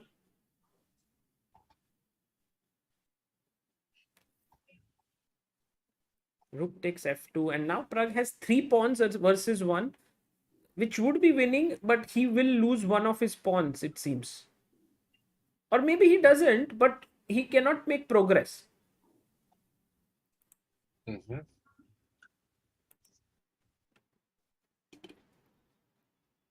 So he just waits with the rook on the c file. Yeah. You just play like some move along the c file.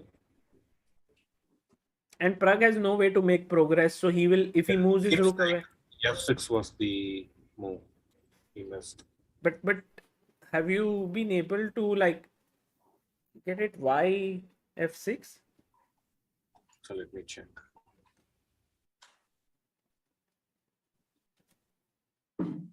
It just wants king f7.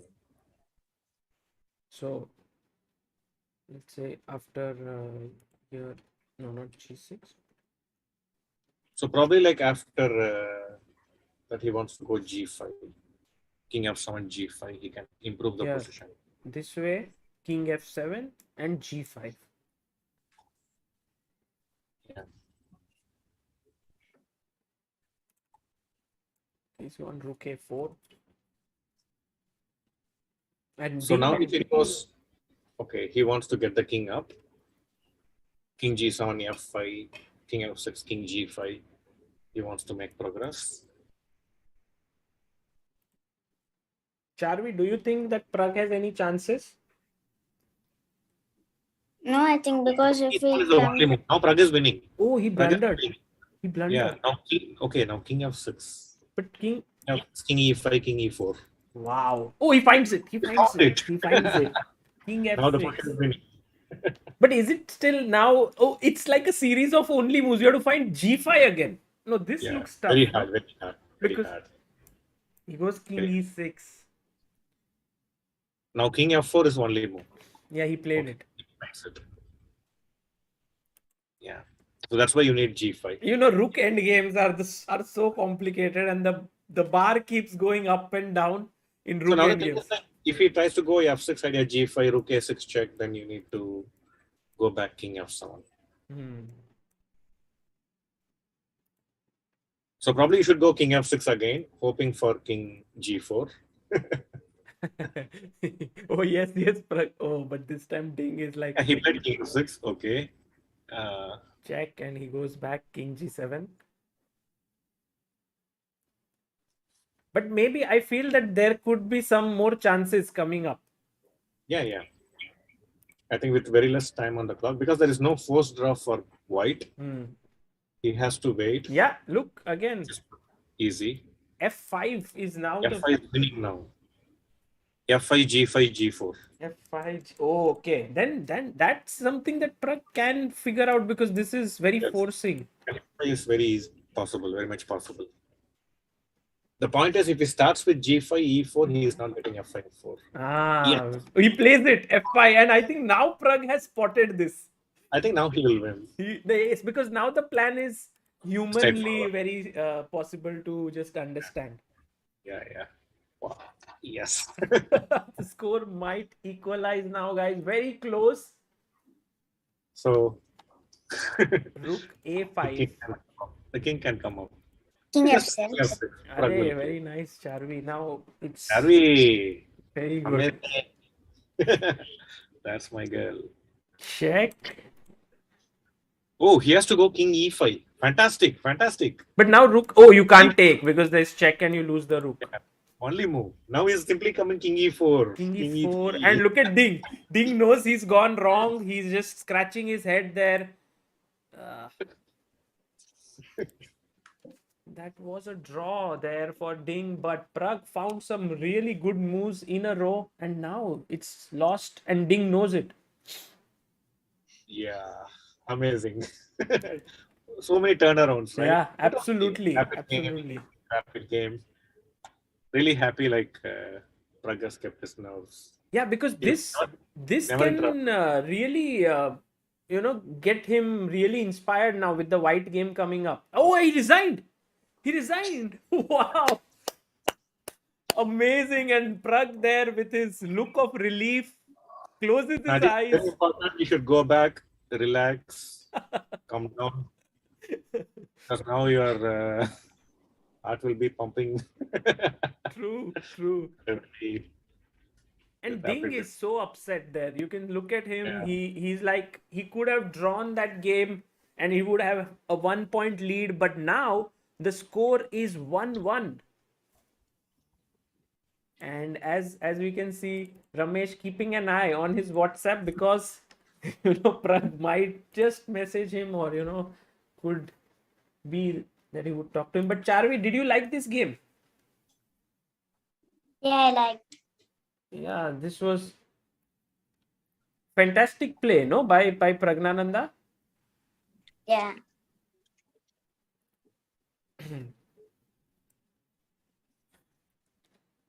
Very strong play by Pragg. And what was the moment, Charvi, that you liked in this game?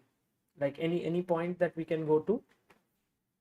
Uh, I like that the knight c6. That. Bringing the knight back, like here. Yeah.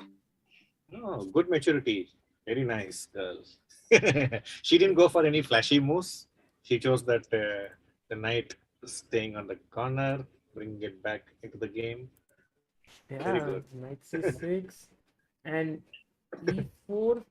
And I think the moment which we all were a little bit curious about is this one where Pragg had a chance to win, like check king here and yf6.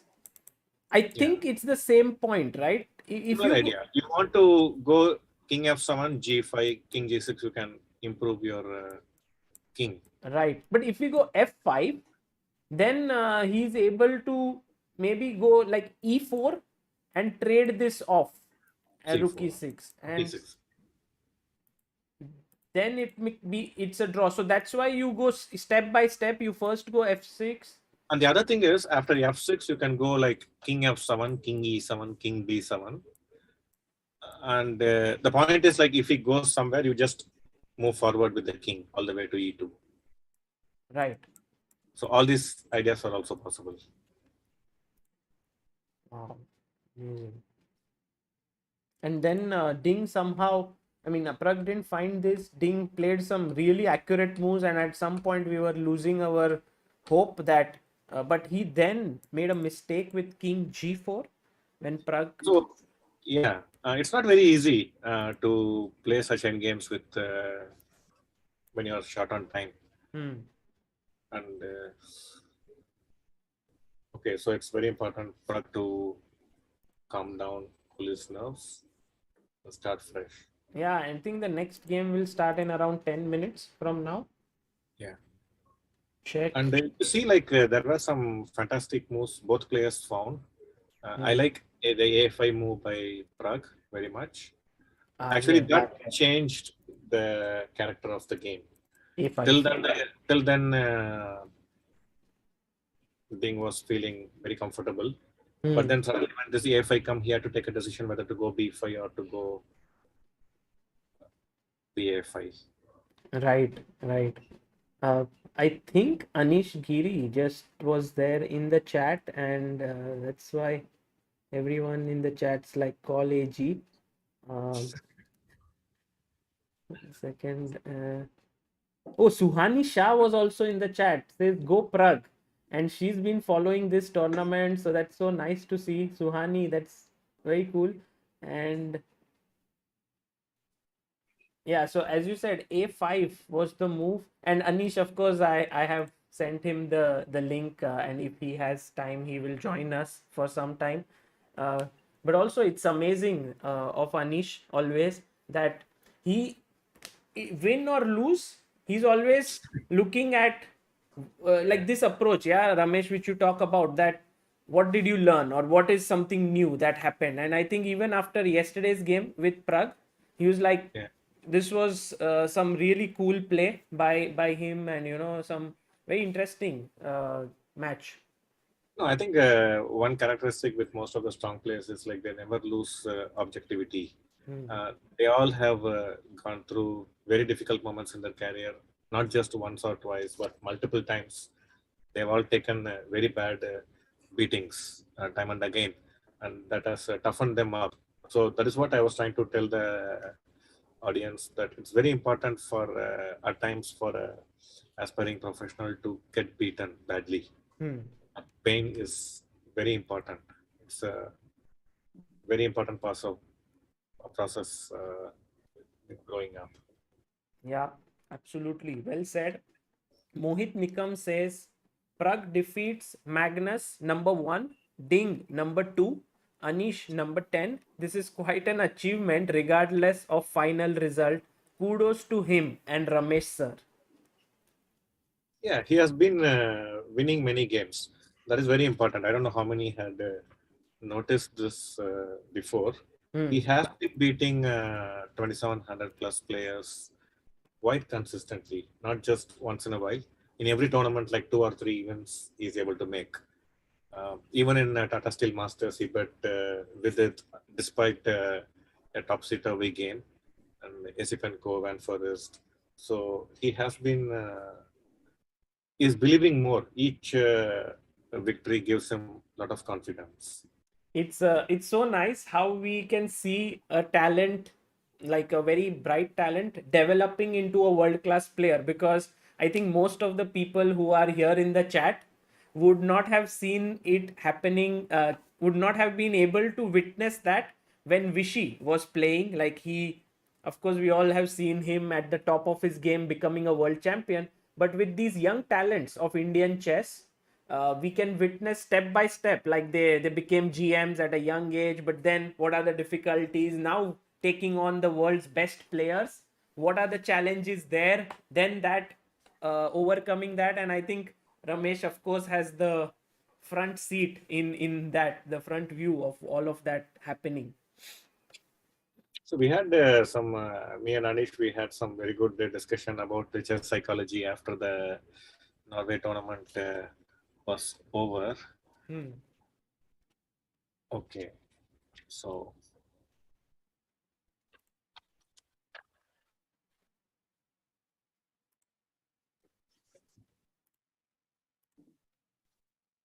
Yeah, we'll look at, we'll continue with what Ramesh says. By the way, Vishwajit, thank you for becoming backer of Indian chess. Guys, anyone who becomes a member here, all the amount goes to chess players, to a chess talent every month. So you can consider becoming a member. Sahil Jam says, what a game. Congratulations, Pragg. All the best. It's very cool. And also we had a few more super chats. Charvi, how do you follow these top tournaments? Do you look at those games live, or do you see them later, or you don't follow? How is it? I'll sometimes I'll follow live, and sometimes I'll after the games I'll see. But do you enjoy watching these live games? Yeah. Are you enjoying here right now? Yeah, I'm enjoying. Array, that's nice. That's cool. okay. So whenever you feel sleepy, Ah. you go to bed. Okay. Okay. Okay. So do you solve puzzles every day? Yeah, I've solved puzzles. So from where do you solve? Like build up your chess 2 I'm doing. And extreme chess tactics and some chess puzzles. Chess puzzles. Okay. So when you solve online, like Chess or chess.com, it's important you don't move the pieces initially. Okay. So when you see the initial position, try to get the full answer in your mind, and then only make the first move. Otherwise, if you just find the first move, make it, the computer will show the black's defense, right? It's very important we also find black's defense, opponent's defense ourselves. Yeah. Okay? And one thing, if you see in this, Pragg lost the first game, right? And normally we will all be very upset. Boo, right? But if you see, like the very next game, he came back and bet Ding the black pieces, right? Beating Ding itself is a good thing, and he did it with the black pieces. So, what did you learn from this? Like one game you lose and then you win the next game. Is there any lesson for us? Yeah. We should take the loss. Sorry. How we should take loss and Okay, so how do you think we should take loss? we should just learn the mistake what we did in the last game, and we should not do in next game. Okay, and it is very important. Like when we lose games, we can get upset. We can become sad. It is very normal. Okay, when we lose some games, we can become sad for some time, get upset. It's perfectly normal. But what should not happen is we should not lose confidence in ourselves. Okay, we should not think whenever bad things happen to us, we should not think we have become a bad player. I've seen some children do that. Okay, that is when we actually lose. Okay, when we start doubting ourselves, that is when we actually lose a game. Okay, we lose more than a game.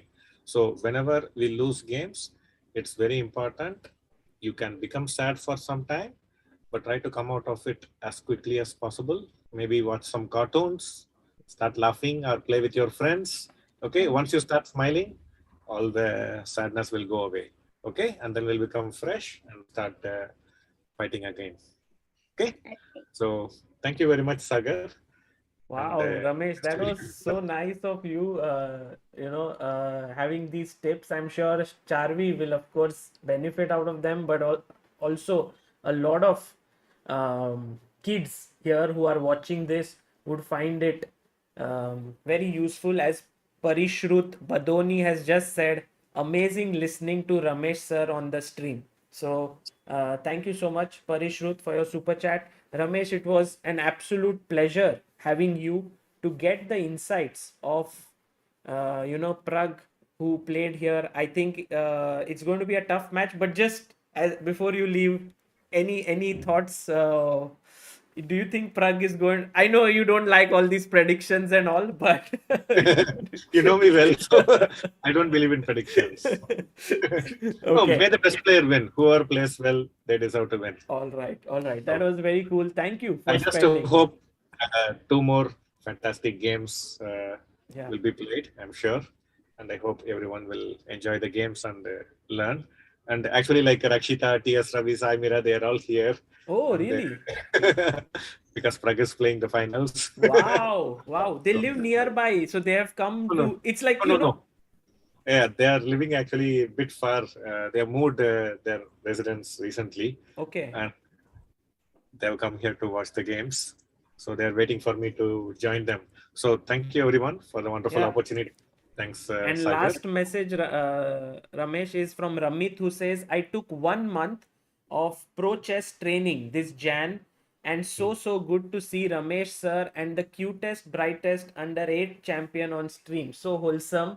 Ramesh, by the way, is also training at Pro Chess Training. So guys, you can check that out. It's in his background and it's Pro Chess Training. You can find the website and learn there. Okay, Ramesh, thanks once again for your time, and see you soon. Bye. Bye.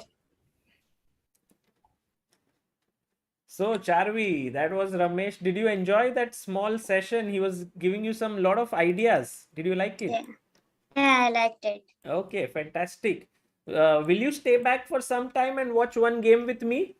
Yeah, I'm sure. Okay, cool. So Charvi and me are going to commentate on the next game. For all the people who just joined in, I want to tell you Charvi is a very, very young talent from... Charvi, you live in Bangalore, right? Yeah. From Bangalore, Karnataka, and she is the current under-8 national champion, under-10 national champion. So that means she's 8 years old, but also won the under-10 national championship. Charvi, was it difficult to win under-10 because you are, 8 years, 2 years difference?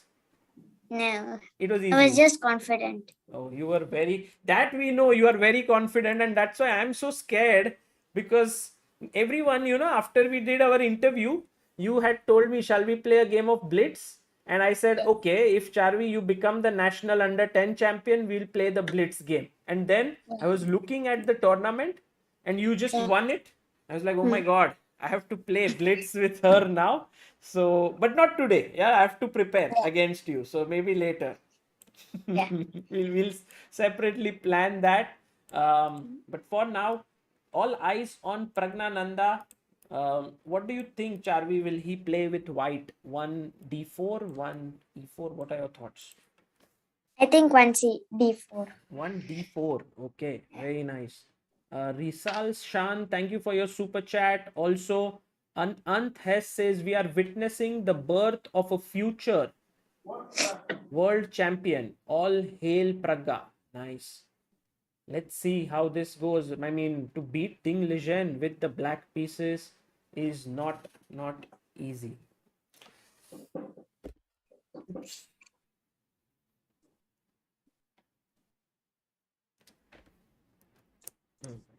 Oh, d4, Charvi. What is this? Did you know already what Pragg was going to play? Very cool. So we saw this opening in the first game itself. Yeah. So knight to c3. Do you play d4 or do you play e4? I play E4. You play e4. Okay. Okay. And do you know the name of this opening, Charvi? I think Slav. Yes, yes. It's the semi-Slav. And we looked at Pragg going for a very sharp line with bishop g5 when there is d takes c4 or h6 followed by d takes c4. But knight b d7 was played, which is the kind of Cambridge Springs variation if Pragg goes e3. Hmm. Okay. e3 was played. Yeah. Oh, and do you know this opening? Queen a5. Wow, this is Cambridge Springs. And when I was young, Charvi, I mean, not as young as you, because I started playing chess when I was 11. So you have, it was 3 years, you are still 3 years younger than that. At that point, I used to fall in some trap in this opening. You know, how it worked was many times I would lose this bishop somehow. It used to happen with some knight e4 business, like let's say, do you know? Okay, so anyway, Pragg is not going to fall for that, so he went cd, knight d5 and queen d2.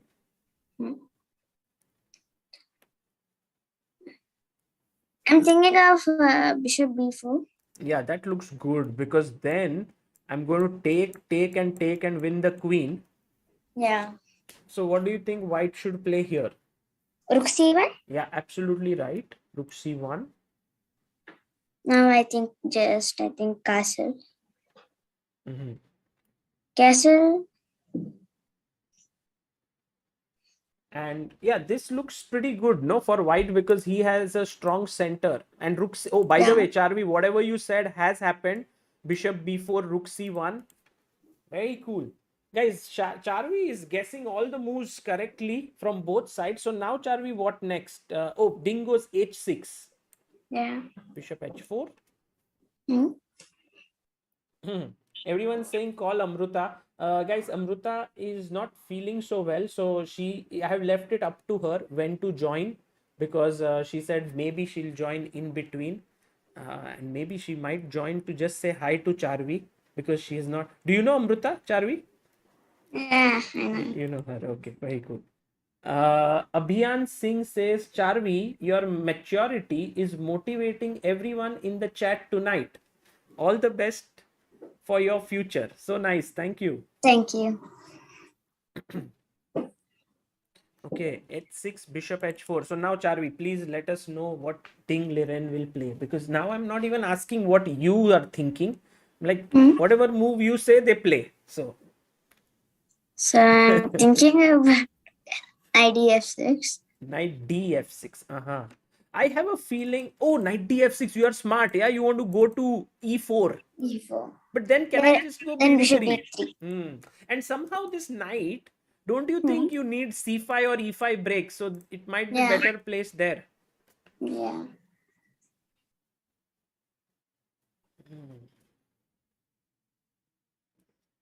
Okay. Thinking about like direct c5 breaks. b6 has been played in the position. Okay, interesting. I think you need to play bishop a6. It might take. You okay. So now bishop a6, because every time we say this is a bad bishop in Queen's Gambit declined, it cannot come out. So then black said, well, I'm exchanging it. So what do you do here?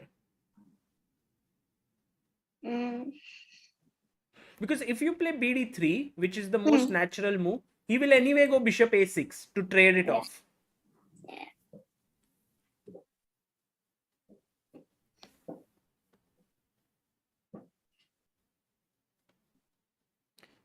Can we think of something creative here? Chat. Maybe we can also. Oh, Tahmid Noor says a very interesting move.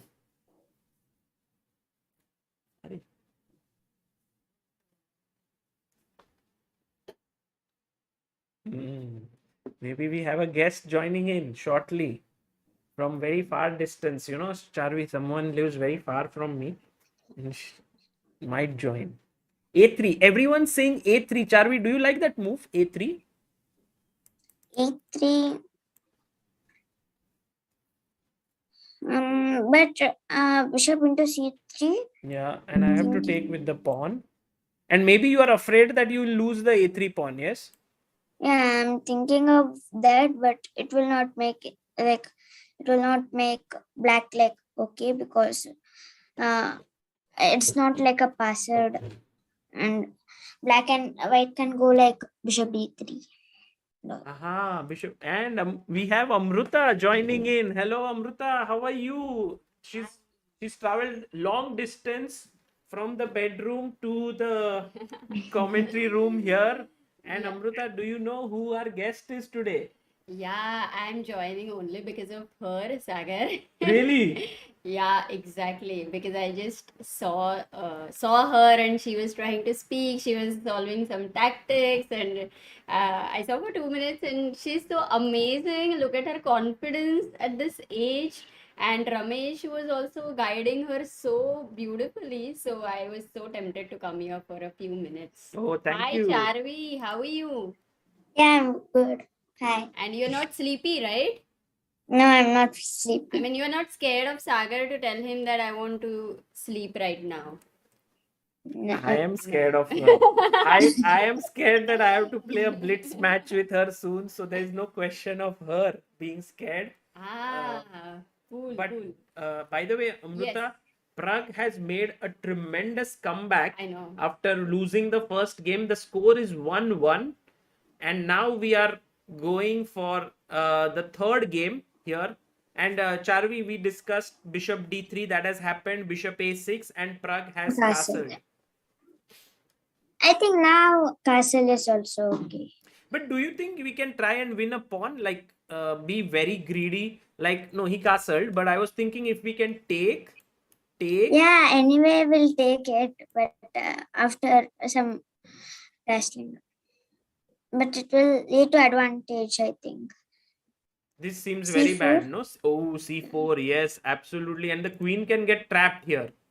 Yeah, knight b4, Knight b4. queen c3. Queen c3.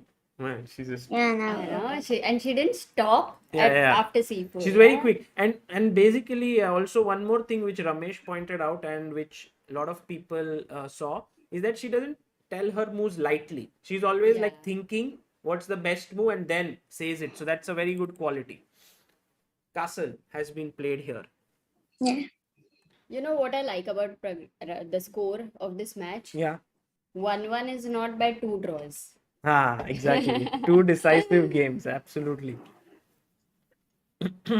So, how do you assess this position, Amruta? What do you feel? Feel the slight initiative for white. Why? Because of his rook on c1 and some pressure on the c file. And at some point, maybe I would consider if your knight moves, then knight e5. Right. So, your knight is more trying to defend, control the squares, whereas my knight is ready to jump in if I get a chance. And of course, the center also. But it's a dynamic position again. Do you agree, Charvi, with what Amruta said? Like, do you think white is slightly better? Yeah, white is slightly better. Okay. Charvi, do you like attack or do you like positional chess more? Attack. Yes, very aggressive. She can spot tactics very quickly. By the way, guys, I have to tell you, there's something that Charvi did recently which is very nice. She played in the open section in the under 9 national schools because there was a girls section also, but she decided to fight it out amidst the boys and she finished fourth in that tournament. Charvi, can you tell us why did you decide to play in the open section? Because actually I played under 8, under 10 national championship and I won. And I thought that why should I play in girls section? Should I need to fight in boys? That's a Judith Polgar Were you inspired by some player? Yeah, Judith Polgar. Oh, nice. Judith Polgar. Always Judith OP, Amazing. guys. She has always set a benchmark for many things in chess, and now many youngsters following her path. So E4 has been played by Pragg. Question is where is the knight going to go? Yeah. I'm thinking of C7 because it can come to B5. later. Oh, It's very weird square because I thought he will just take. Take, BC? queen take. But then there is no space, Bishop yeah, because A3. this is controlled. No, you'll go bishop a3 for the moment. Bishop A3, yes, hitting this. And where do you keep your rook? I don't think c file is needed, but Yeah, maybe rook C2 or rook D1. yeah. One of the two squares. So yeah, rook d1 Yeah. could be possible. Okay. And this could be a way to play. So Pragg has pushed his pawn to E4, and now Ding is thinking whether he should take on C3, whether he should go back. To f6, yeah? Yeah. But Sagar, whenever your knight goes back to f6, I think at some point the plan for white would be to go e5. Right now there is a pin, but the idea would be that diagonal would be really bad. Bishop b1 and I might consider exchange sack as well. I don't know. Right. Also, I'm going to eye the e4 square for the knight. This knight is pinned, but this is also possible in the future with these ideas. Correct. Charvi, what do you play with black for e4? Yeah, I'm thinking where to go. No, I mean for the first. Because here the last move was E4, but Amruta Oh. was asking one E4. For the first move, do you play Sicilian or Actually, I play a Sicilian or Oh. French. Sicilian and French both? Sicilian. Amruta also used to play Sicilian very, very much. She likes the opening a lot. Hmm? Okay, E4.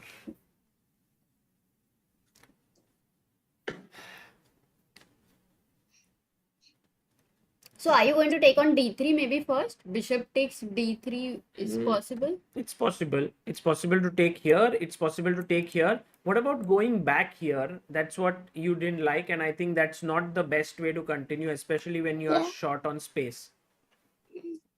Yeah, because I was thinking a3, bishop takes c3. Here, after. Yeah, right now. Because that pin I want to go e5 knight e4, but I can't take b then takes rook c3. takes. Huh. But just, yeah, that's also good. This looks great.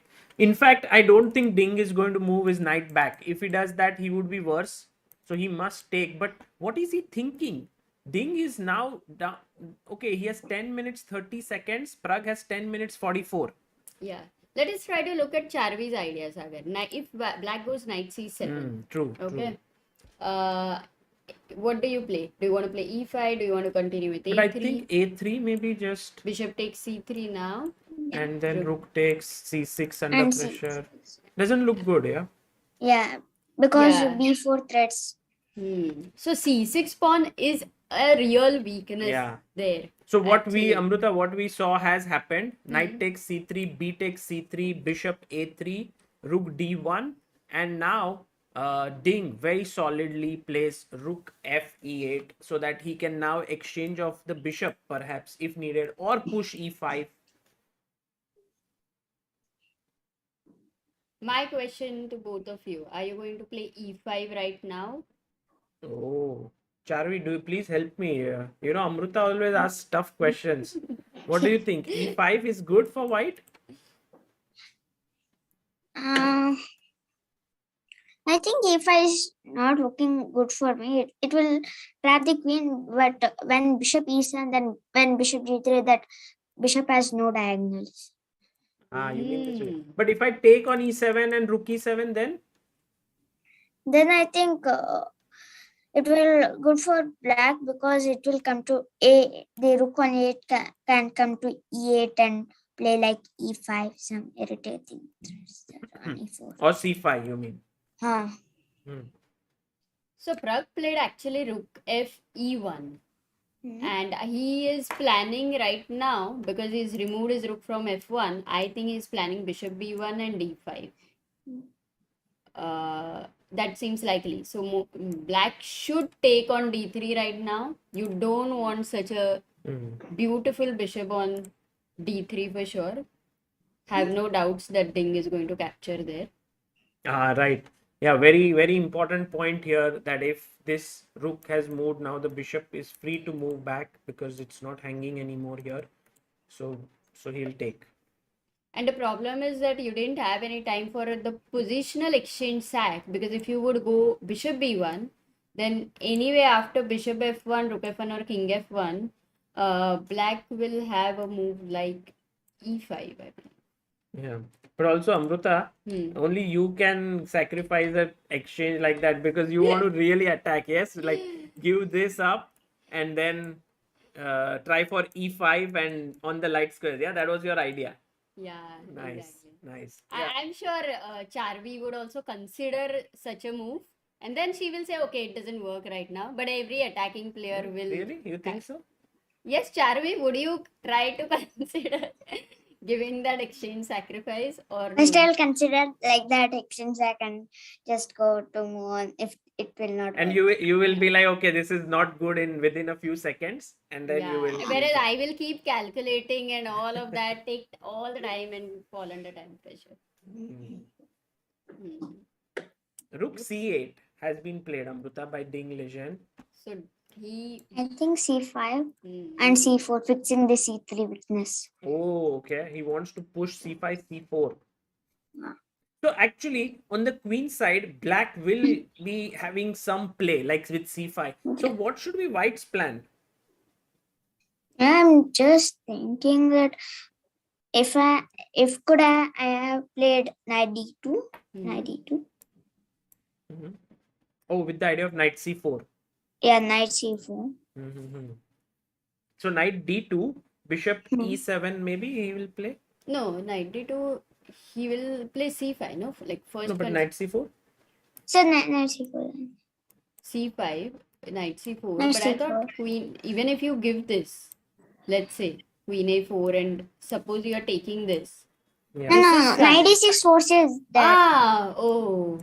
Knight c4 is. No. C4. Amrut. Yeah, okay, Charvi. c4 queen g3. Nice. This is c4 queen g3, but then he can take on d6 and then so rather than that, guys, can we do like very nice calculation? I think it's important. She's not stopping immediately. You see, this is very tough for kids. Actually, this is amazing. Kids, Amruta. Kids. Pragg is kid. he's beating world champions there, and here Charvi is the kid. Yeah, but d5. Exactly, d5, and I think white is better here clearly because everything. Look at the bishop on a3 crying. Can you see the bishop crying? It's just shut down from its home there. Yeah, exactly. Nice. Okay, so that was a nice. So c5 is not a good idea. Amazing. So yeah, I mean bishop e7. I think this might be possible, but bishop g3. You want to keep the bishop, or how about taking and then making use of this d6 square? That might also be a possibility. Yeah, bishop g3, knight c4, and bishop d6. You want to go this way? Yeah. Okay, but we could also do it straight on, like here. Yeah. and then go here, which also should give white a small edge. So Yeah. knight. One second. Now queen a2. If I take, are you getting enough And rook a1. compensation? I think Is it getting Queen trapped? Oh, it is getting trapped. no, one directly. second. Yeah. Queen b3. Yes, rook f Rook b1. e Rook e b1. b1. Sorry. Yeah, queen trap. Queen trap. Easy trap. We are finding many wins for Pragnananda, yeah. but I like Charvi's move knight d2. It has Yes. a lot of ideas. Exactly. It's not just one idea. It has a lot of ideas. Plus e5 knight e4 is Yeah, also yeah. futuristic idea. Absolutely. And leaving the queen g3. Opening the Something. queen like this. Nice. Yeah. Okay. Well, Any other suggestions here, Amruta? Charvi, apart from knight d2. yeah, Also- we will consider e5. That's the next move. I mean, Chat, what does chat think? यहाँ से या वहाँ से e5 तो consider करेंगे. Chat, do you have any suggestions? And also today we have some. Yeah, Pragg asks at this young age, from which books did Charvi learn calculations to pick up her best moves? Good question. Any Charvi? tips from Charvi for younger players? मतलब Charvi is 8 years old. Hmm. Charvi, you are going to give tips to 3, 4, 5, 6 and 7-year-olds. Okay? From which books did you study tactics? Not like that. I'll just do some openings till like openings end. I'll not see the openings. I'll just calculate how I can make another move in opening. So I'll just improve my calculation there. Wow, this is such a nice approach, because guys, many times we think openings is different from tactics or middle game and so on. But Charvi is like, in my opening training only, I'll try to think moves and try to learn tactics, right? Did I get that right, Charvi? Yeah. Very cool. Amazing. Oh, look at Sun Tzu. He has sent a super chat of $200 Mm-hmm. for the super amazing Charvi.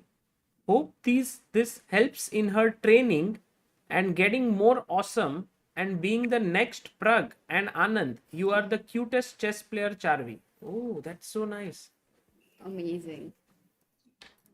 That is so cool. And I think, yeah, we'll figure this out, Sun Tzu. That's very kind of you.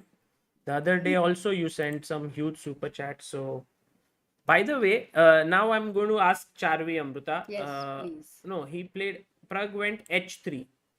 Charvi, do you remember last game where Pragg played h6? Yeah. I think similar idea, no? Here, h3. He Yeah. makes that move often, just waiting. Still, I'm thinking of some ideas like knight h2, knight g4. Oh. Attacking. Whoa. Yeah, but most likely, I think Pragg just played some kind of a waiting move. Or No, but it why might not? be That is like a good I- idea. Sounds like a good idea. No, but Knight once h2, knight g4. once Black gets c5, maybe the knight might be a little misplaced, no? Here Black will play c5. he Huh, played because b5, yes. by the way. okay. And Pragg said, I'm doubling down the e file. Queen a4 and rook d e1. That's some very different kind of a plan. I don't think we even considered it at all. Like what would be in his mind? Yeah, I'm thinking that directly d5 is also not possible of knight c5. Hmm. So, But Yeah. Pragg has gone for this plan of doubling on the e file, which is slightly surprising, no? Because what is the future? Bishop f8 played by Dean. I think g6, bg7. Or what? But g6 will weaken No, the I know f6 what he square wants to pretty do. much. Can I suggest? Yes. So Yeah. when he wanted to go c5 before, but then the bishop was getting closed. Yeah. But once the bishop went back to f8, Now he Now wants he to wants play to go c5. So c5. that is for black. You have figured out that c5 is his idea. yeah, And maybe Pragnananda has played rook e1, rook e2 because after d5, e takes d5, e takes d5, the file is in his control. yeah. So possibly kind of preventing e takes d5. Hmm. That's an idea. Okay, so that's a futuristic thinking, long term. By the way, Charvi, what time do you usually sleep at night? In 2 minutes. No, 12 o'clock, yeah? no, no. No. Actually, I late, like 12:45. Oh, One. really? One time, actually, I sleep at 1 because I'll do my practice. At night? Yeah. Oh, that's why her brain is very active and she's finding the moves. But look at what Pragg has done. G4. Pragg has gone G4. I think Pragg has played this a little, like how to put this move. G4. Is it like aggressive or is it just trying to weakening? What do you think, guys? Aggressive or I weakening? think King H2, Rook G1, G5, opening the Rook there, I think. Oh, nice. So you like it? Do you like the Yeah. G4 idea? Okay. Yeah, I like it. Practically, for sure, it is intimidating, Sagar, Hmm. for Ding.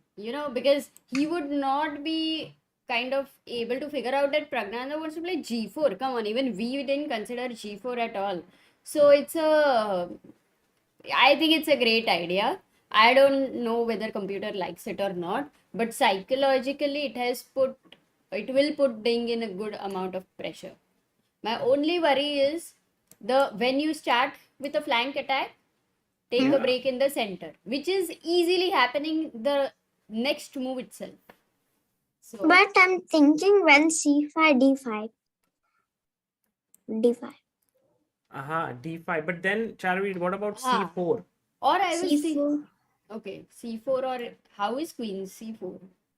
So then I can C- take, no, that would Take- spoil your structure. Yeah, it would, but as for C4 knight- just, and knight gets to C4. C5 and D3. That could be very dangerous. Yeah, it would. Because light square bishop is also not there. So Ding has played C5. Oh my God, guys, is Pragnananda Oh, it's listening to happening. us? Oh, it has Oh, happened. it on has the happened. board. It has happened happened. on the board. So in fact, Ding is not worried.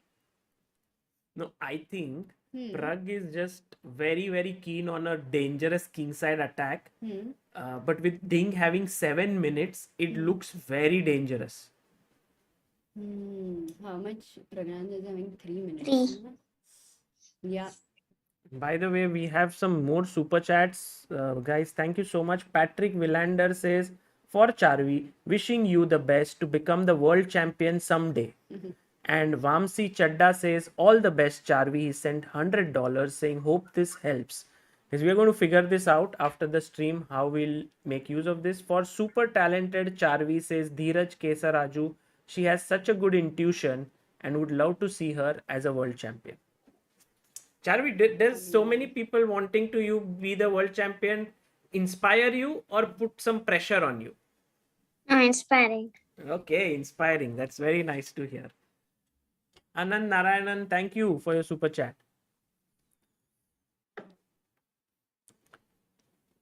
Shubham Kumawat, thank you for your super chat as well. Okay, B4 has been played. Now I think Ding is okay because the attack and it can go like be into C3 and all attack threats are there also. So black is faster, yeah, in Yeah. defending than white in attacking. So maybe can we do like G5? Let's I'm try. not thinking about G5 but D6 because it's close up the bishop. But what about B takes C3 then? Because then if you take here, then he will take with the bishop, no? You might lose the pawn. I might lose the pawn, but or otherwise I'll just be threats. But it is also threat. But I'm not finding some way to defend. He took here. Pragg took on E6. He didn't push. He took. Mhm. And then after rook E6, he went knight to D4. And He's now planning knight f5. Ding went rook B6. I think overall Pragg has been a little bit too over ambitious in this position, and it might his position now looks there are too many weaknesses, no? Yeah. Yes, there are, but if I don't see the bar, still can say I'm very excited with the ideas with knight f5. There are some threats here on dark squares and e5 e6. D1. But queen d1, he's exchanging the queens. That Suddenly the means he exchange, is yeah. not believing in his own attack. No, that's true. Oh my god. And also, I mean, once you have to make a move like this, it is.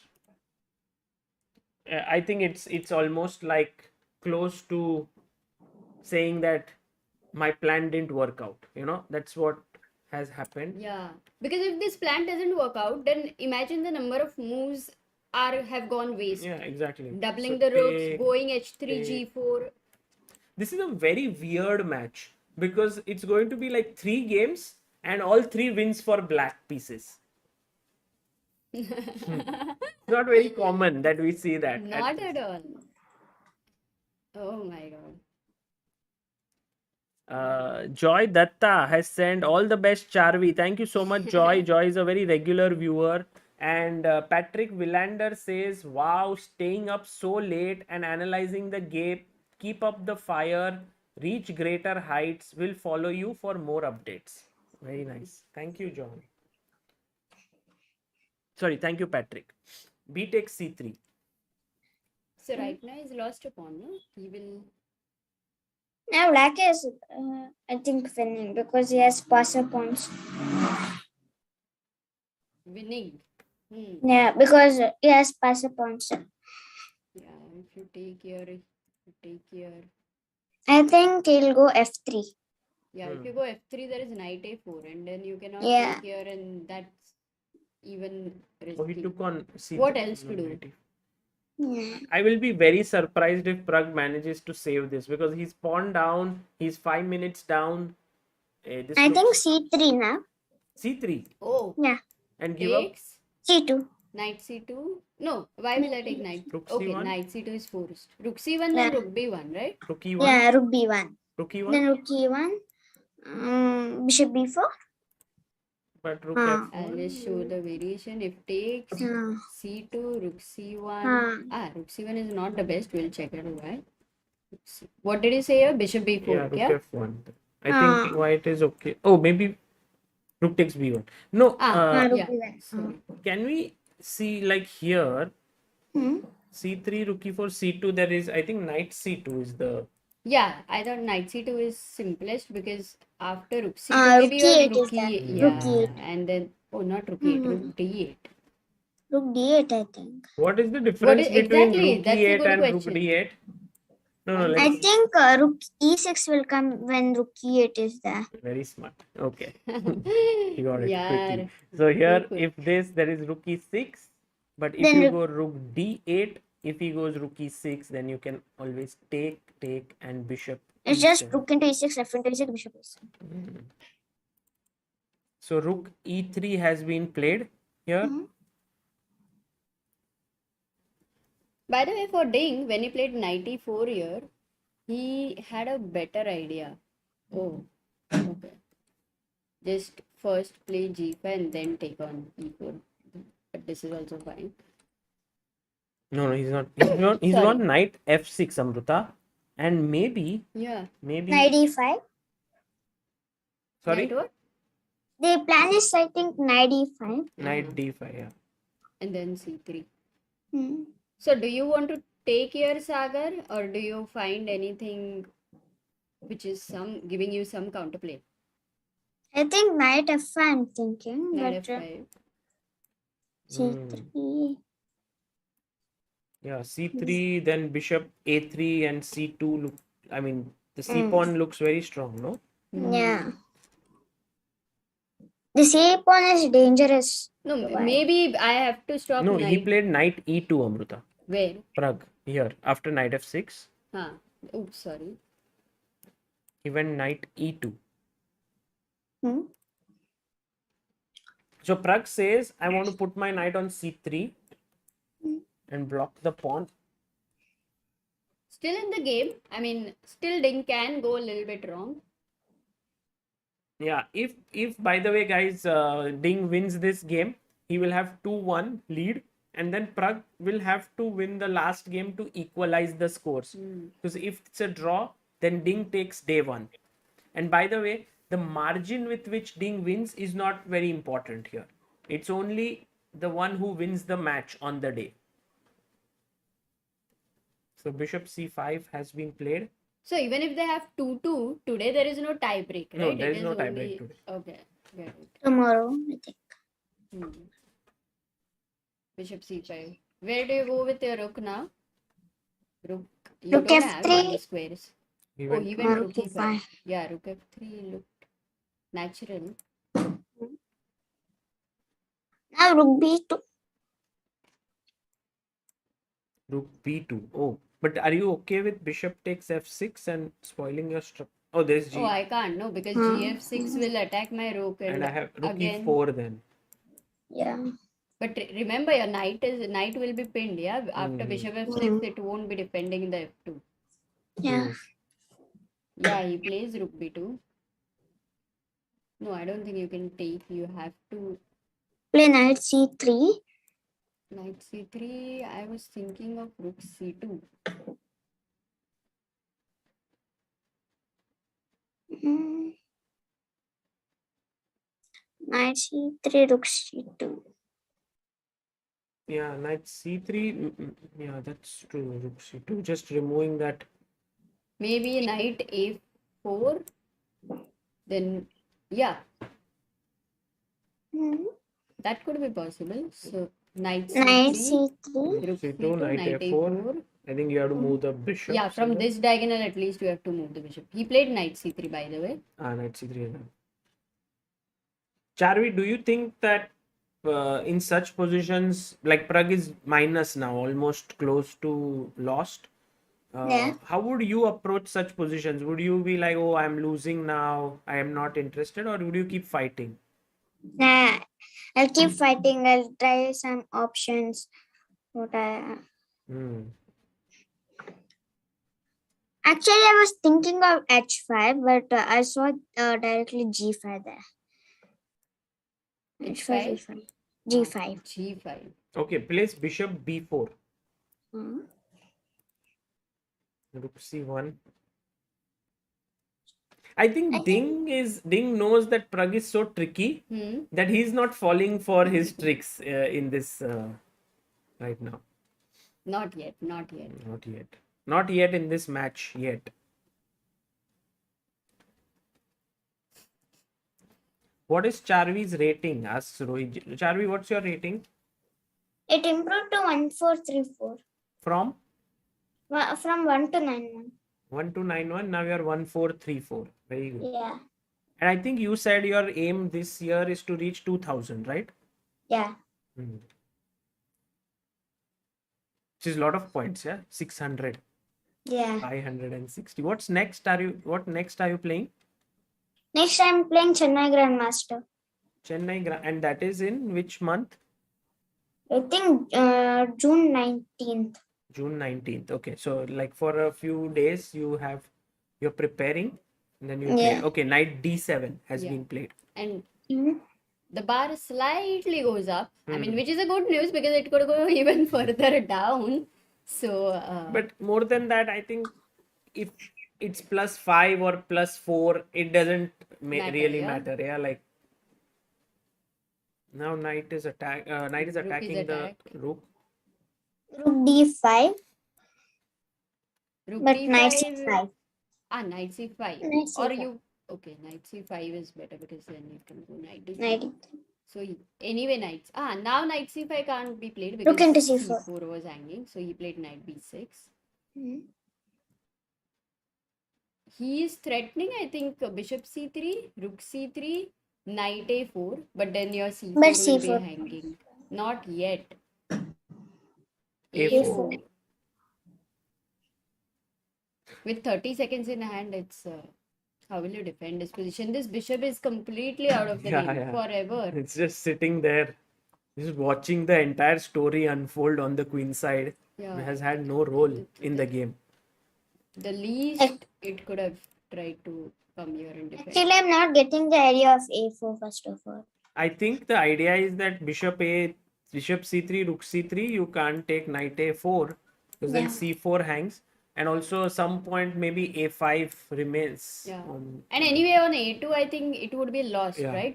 Maybe after a while. But Ding can play a5. a5, yeah, nice move. A5 would be a solid move. But just a5, can we just plonk our knight on b5 then, or Yeah, b5, Maybe a4, c3, no? Just c3 a4 and is then also hanging. c3. after c3, C3 I will take Right, a2. right, right. Yeah. Do you understand Hindi also, Charvi? Little bit? No. No. Not at all. Uh-huh.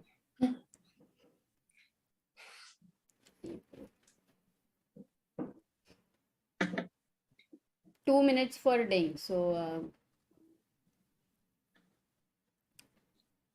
So I think a5 would be good, I think. Yeah.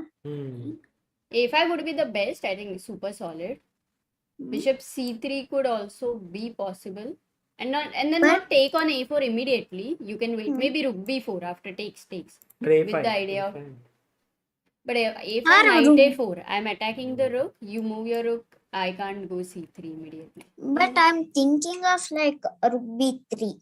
Rook b3 is nice. He played rook b3. Oh, Very he did nice. play. And Knight Pragg A2. went Knight knight a2.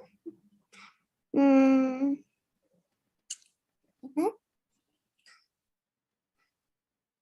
Rook into h3. Hey, oh, you want to win? Why too complicate? No, let's play a5 for bd2. Bishop d2. Yeah. And now c3 is just unstoppable. Yeah, c3. c3, okay, yeah. No, Ding, the way he's converting this is very instructive, guys. He's not giving Pragg any chances. He's not taking his rook anywhere on the side of the board. Just staying calm, staying cool. It's been a very a match where it swung from one end to another. I thought after the first game, Pragg will not make a comeback. He made a comeback. Then I thought that now the momentum is with Pragg, So, but Ding yeah. made a comeback. And will we have the final twist in the last game? Yeah. Rook d4. Yash asks, is h4 a bad bishop? And Yeah. actually h4 is not a bad bishop, but here it's a good bishop really doing nothing. And Yeah, it's it's that kind of bishop which Rook b2. showed so much promise in its life but couldn't fulfill much. Yeah, rook b2. Now the rook is sort of trapped on c2. Yeah. Now I think rook into b2, c into b2 is win. I And think then, no other he way. resigned. yeah, Pragg has resignation was the best move here. And the match is now 2-1 in the favor of Ding Liren. The world number 2 has struck again.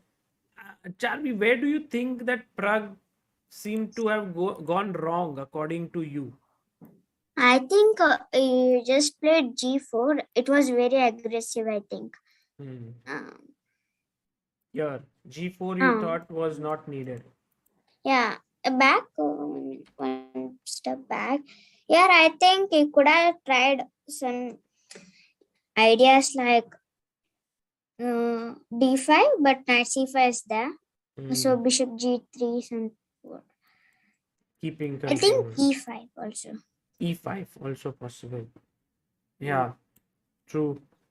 And maybe this entire plan with rook e2, rook e1 was not needed. Was And fine. maybe what Charvi suggested with knight d2 definitely deserved attention. Putting your knight here. So that was a very good plan. And it has some plans with f4 also. Yeah, knight d2 was must at a time for sure. Yeah. I think it's very late in the night, Charvi. So you should take some rest now. And Charvi, do you like reading chess books? And do you like doing chess books and all? Do you read them? Yeah, I read some books and all. Okay, very nice, very nice.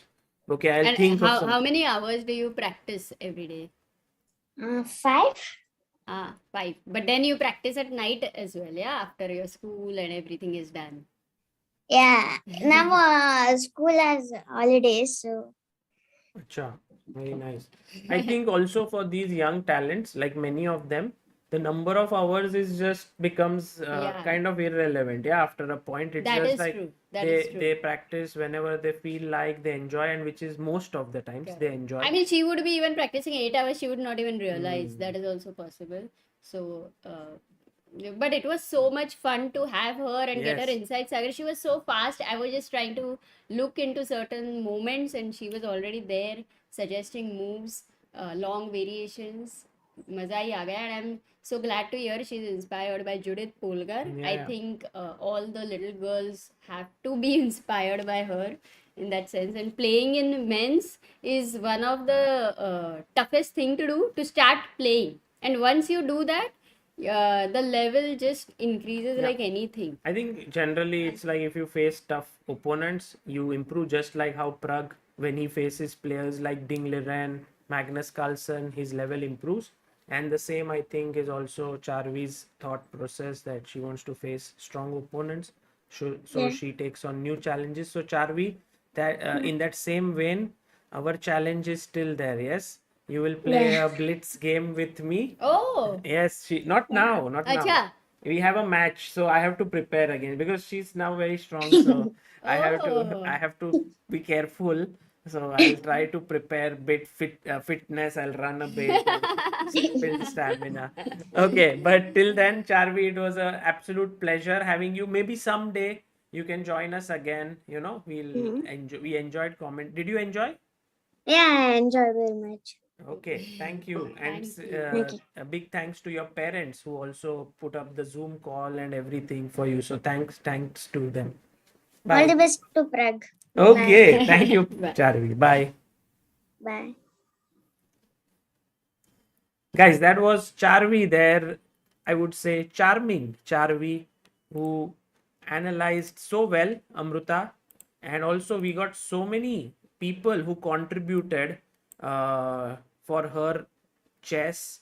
And I think what eventually we might do, I will think over it also, discuss with Amruta, but send her some books, send her some chess material which will help her to grow even stronger. Yes, Sounds definitely. I like think a that good sounds plan. like a great So idea. thank you guys. As always, this Chess Base India community has been phenomenal, supporting so many young talents in spontaneous ways, in planned ways, in so many ways. Like I didn't know until today evening that Charvi was going to come. I just invited her. She was very much ready. She came, and then people enjoyed her commentary. Also, Ramesh gave her so many tips. That was very nice. RB Ramesh was here. He gave those very nice insights at the end before leaving. Exactly. And then so many people contributed. I think close to 400 or And I'm sure there are so $450. many parents who have a daughter of similar age, and it's going to be very useful for them, all these tips, definitely. Yeah, for sure. I mean, they will also, maybe that's what Amruta and I always discuss, that girls who are ambitious should definitely try to play in tournaments which are open, because there is much more fierce competition, and I mean, you get tougher opponents. So maybe you won't win those events, but you will improve faster. And that's what Judith did, that's what Humpy did, that's what many of the top players in the world did. So it's like maybe sacrificing some few titles that you might win Yes, in a yes. young age, but eventually you keep getting stronger. Yeah, and those eventual titles are unbeatable. Yeah, today Judith has been the only woman in any sport to be in men's top 10. Yes, in open, It's a correct. big thing. Surat Subraveti, thank you for becoming supporter of Indian chess. And also, Monish Sharma upgraded his membership to Pillar of Indian Chess. Thank you so Oh, thank much. you. Thank you. And Awesome. guys, look who we have. Woo! Ah, Woo! Yo, we have oh the my one God, I and cannot only. believe it. The one and I only. cannot believe it. It's been Must so Admi. long. Wow, Biswa, where have you been? चश्मा And लग गया you है. look so much younger, so much energetic. He has to match, 8-year-old Charvi's energy. He has to look younger. What's up? What's up? Man, Biswa, people have been asking so much about you. Where are you? And yesterday I saw your story, Samay story, where you were playing, and I was like, wow, Biswa is still playing chess. Still playing. Yes, I chess. am. तो थोड़ा बात इसीलिए बताओ तो ना. चश्मा लगा है ना सागर. इसीलिए तो. एको आ रहा है क्या? नहीं. एको नहीं आ रहा है. Great, beautiful. हाँ. मैच का स्टेटस क्या है? 2-1 has score. Oh, I have to update the score. Ding is 2. Pragg is 1. Pragg scored 1 victory. We are now in the final game of the match, which will start in a bit. And- ग्रूनफेल्ड लग रहा है ये तो. नहीं, ये तो हो गया. This is done. ये 3 पॉन को देखा. बराबर. अच्छा, I mean, याद है. at least, याददाश्त at least है. not a bad ये. Not क्या था bad. वो लेकिन Good. ओपनिंग? वो क्वींस गैम्बिट था. क्योंकि बट ग्रूनफेल्ड जैसा स्ट्रक्चर वाइट का था, सिर्फ ब्लैक का बिशप G7 पे नहीं था ना, तो वो ग्रूनफेल्ड में उधर रहता है ऐसे. But how are your shows going on and what's up? कुछ हाँ, तो लाइफ चल के रहा है. बारे में रिवील कर लो, जो रिवील नहीं होना चाहिए वैसा कुछ. क्या?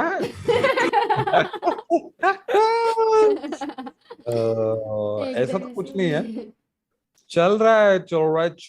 और क्या मतलब बेसिकली थोड़ा बहुत अभी फाइनली थोड़ा फ्री हो गया है, तो अब मैं चेस खेलूंगा. और अच्छी बात है ना, फ्री हो रहा है तो चेस खेलेगा. हाँ, मेरा तो लाइफ का पर्पस ही यही है. चेस क्या? हाँ, मतलब फ्री होना है, फ्री रहना है. 1500 रेटिंग से बढ़ना आगे.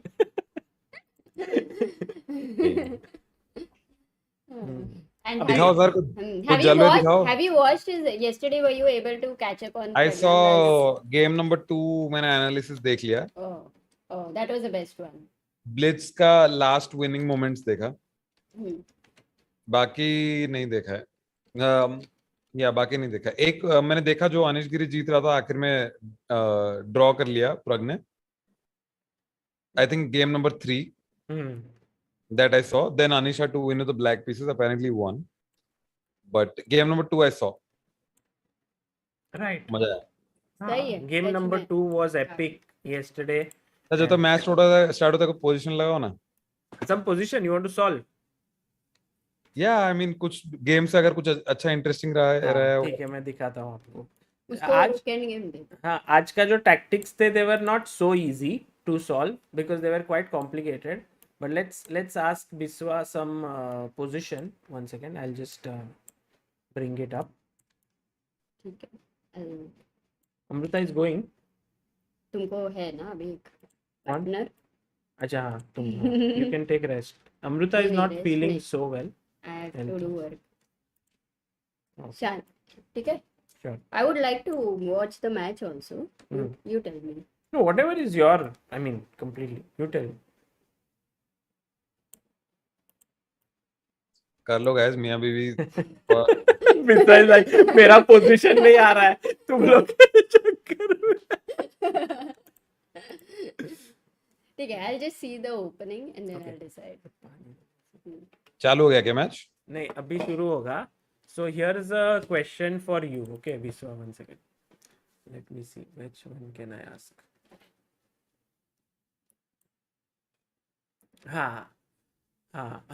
Yes. Very good. Okay. So here is one. Pragg, always very tricky, no? So what would you play here as black? Black to play. Black to play.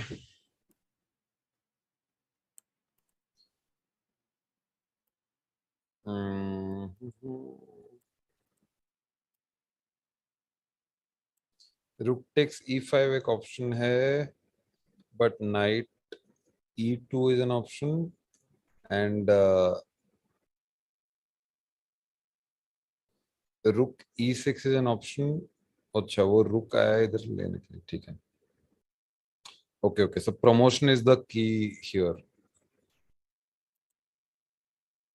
So if we play b2, what happens? Biswa is still वो देख रहा है expression मेरा every वो move बोलने के बाद like B2 what happens हाँ इनका expression change नहीं होता. Oops, sorry.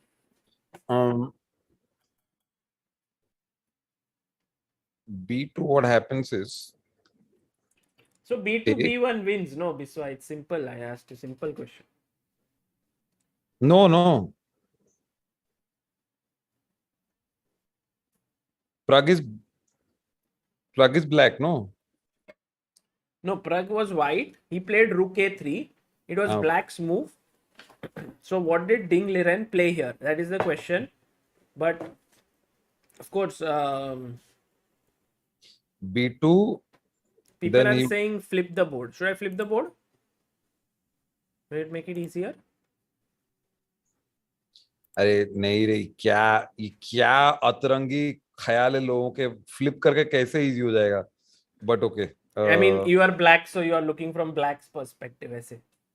Got it. b2, rook takes. Sutha Balmurugan, thank you for your super chat. And also we had Akash who says, Sagar, while loving the game regardless of the result, while going to work, love and support from Calgary. Also wanted to ask if you finished. Akash. इतना अच्छा था आकाश बाद में. We had thank you Mohnish. And guys, the last game of the day about to begin. We have had a very eventful day. Catty says, Biswa recently came to my company for a corporate event. Really enjoyed his performance. Oh. But Biswa's chess has come on. Today you solved something very tough Black to play, yeah? that was there in the group. So I think Biswa is still there. नहीं, मुझे समझ नहीं आ रहा है, मतलब okay, b2 takes, b1 queen takes. Ramit Malhotra says from Charvi to Biswa. Similar. By the way, Biswa, before this there was this little girl Charvi who was here. She's under 8, national champion of India. So he says similar rating, but different cuteness in guessing the moves. Oh, by the way, Biswa, I think the game has begun. So Okay. here the main point just to show is that b2 would not be a good move. This was Pragg's trap of playing rook b3. So you are forced, like black is completely winning. But now Wow. you have to move the queen or else you will lose. I mean, you will lose the important pawn. So you take here, now check, and here, and check, and here, and the game ends in a draw. Beautiful, yeah? Wow. Pragg had It this was trap. It But- was not easy. Yeah. Yeah, but Ding Liren instantly found it and he played rook f8 defending this and then pushed b2, b1 and 1. Acha. Smart. Nice one. Yeah. कुछ मजा नहीं आया ये देख के, but ठीक है. असली गेम में ऐसा ही होता है. Yeah. मैं एक्सपेक्ट कर रहा था कुछ ऐसा रहेगा कि वो क्वीन सैक मार के, बट हाँ, रुक सैक तो था इसमें. था बहुत difficult था थोड़ा first position के लिए. By the way, game has started and d4 by Ding, and now Pragg goes knight f6, c4, e6, knight to f3. So in the first game, Ding had got one c4. Now he goes d4, knight f6, c4, e6, knight f3, and Pragg goes knight to c6. Wow. that's a surprise, right? To Ding. I don't think he would be expecting. No, he didn't expect that. And guys, usually Biswa, you want to keep your c pawn free in d4 d5 openings, like you want to hit the center. So knight c6 is Pragg's way of saying that I want to play unusual chess where I will have winning chances, because even if Pragg draws this game, he has lost today. It will be 2.5, 1.5. I would ask you, Sagar, if Pragnanda later, if you can check, he has played knight c6, or is it the first time he's played knight I c6? think he has played, but maybe against not so strong players. I remember Pragg doing this d4, knight f6, c4, knight c6. I think like two knights tango. Got it. Okay, knight c6, a3 was played. Biswa, why a3? Any Are stopping bishop b3. bishop b4? Absolutely right. Bishop So b4.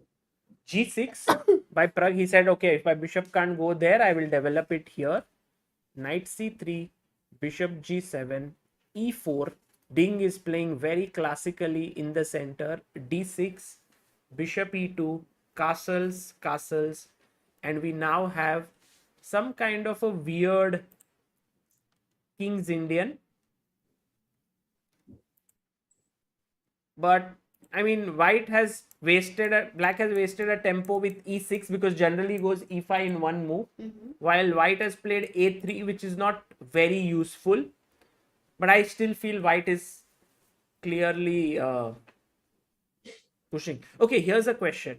d5, what would you play here, Biswa? And I'll also ask the chat, what would you guys play? यहाँ पे कुछ होता था ना रुको रुको यहाँ पे कुछ एक मूव तो था. I'll hear your commentary later. That knight has to come to c5 basically. Biswa तो बहुत tough questions पूछना. Knight b8. That is one way to play for sure. But Biswa, think actively. अभी problem क्या है इधर? हाँ ठीक है, देखते हैं. भी नहीं है भाई. You know, just to show you here, d5 is the most principled move, I guess. It's like a decent move. But Knight e7. हाँ, knight e7 अगर खेला ना, तो इधर rook should have been on f8 if you want to go f5, like King's Indian style. Correct? This was what you used to play. Yeah. But because he has played rook e8, now this needs a new strategy. So all the people in the chat who have said knight d4, excellent. Because after take, now the rook opens up on the e pawn. And so after queen d4, Viswa, what do? Harshvardhan, thank you for becoming booster of Indian chess. Akash, thank you for becoming backer of Indian chess. Knight e4. Very nice. Still sharp. Viswa, very good. क्या फालतू move है. हाँ मतलब बहुत simple tactic है. But okay, that was a good move. You spotted that the queen is attacked. So Ding said to Pragg, look, I need a draw. I don't need anything more. So why should I get into these complex lines? I'll just simplify, and after you take back with the pawn, I will also trade the queens. So very pragmatic approach by Ding Liren, who is like, draw is enough, and Pragg has to really play out of his skin now if he wants to win. It's not going to be easy. We can call it a pragmatic approach. Yeah. I always, when I use pragmatic, it passes my mind कि कैसे use करना with Pragnananda. Although this is all has been used before, like when Pragg was young, pragmatic Pragg beats this, beats that. So now, oh, ho gaya. New comedy critic in town, guys. Who? Sagar Shah.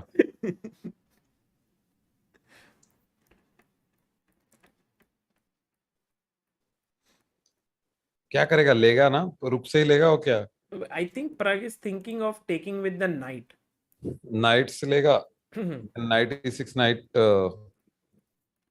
I think main reason is why would you take with the knight? What is the main reason? Like for example, let's say I play the move b4.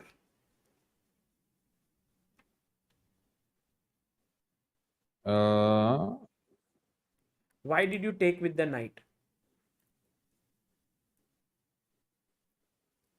c4 खेलना पड़ेगा at some point. So you play b3, b6 now. No, not b6. This is the key square. The knight wants to come here. Then c6. Yes. So he wants to go c6, and then he wants to put his bishop on g4 here. Then he wants to bring his knight to e6, take and plonk the knight on this weak square on d4. So that could be a plan, but Pragg has taken with the rook. He did not take with the knight. And look at what Ding has done. Bishop g5.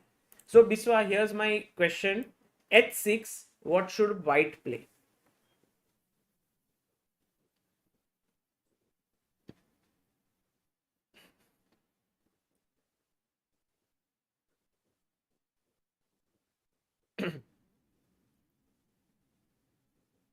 White to play.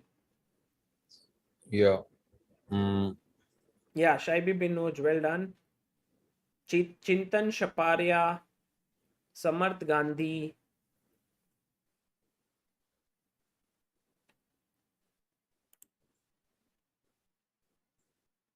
Wow.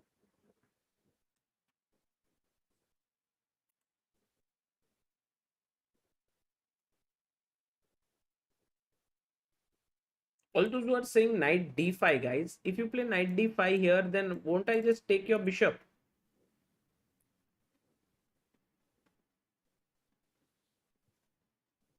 वैसा है तो हम लोग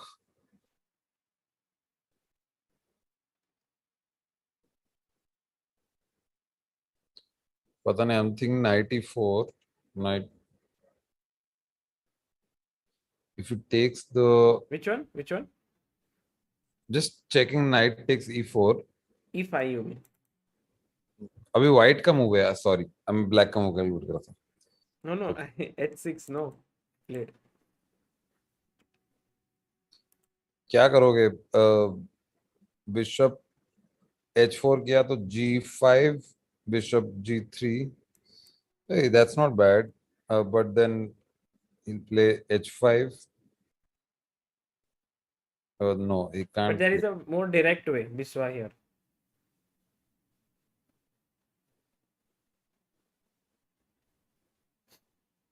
So move here is to take.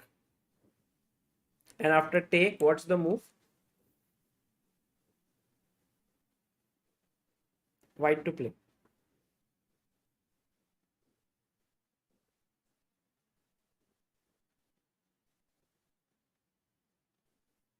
So, guys, if Pragg loses this game, like loses or draws today, he would have lost today's match. Then tomorrow, he has to win the match, first of all, 4 games. With any score, 2.5, 3-1, whatever score.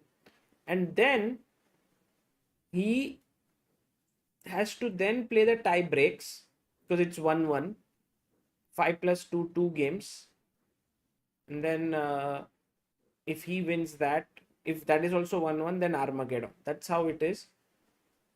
Because today it seems very difficult with the opening choice of Ding Liren. Very, very solid opening choice. Biswa, what's the move here? कुछ पता ही नहीं चल रहा है. अरे Biswa,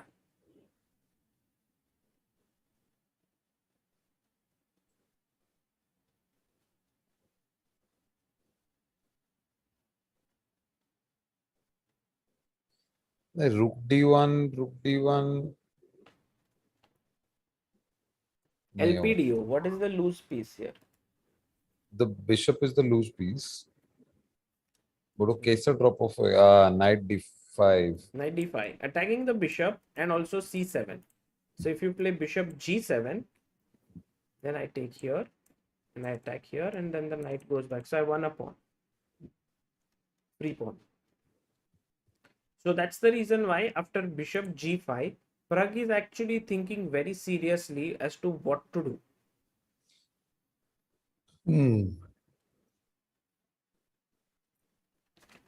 What would you play here, Biswa?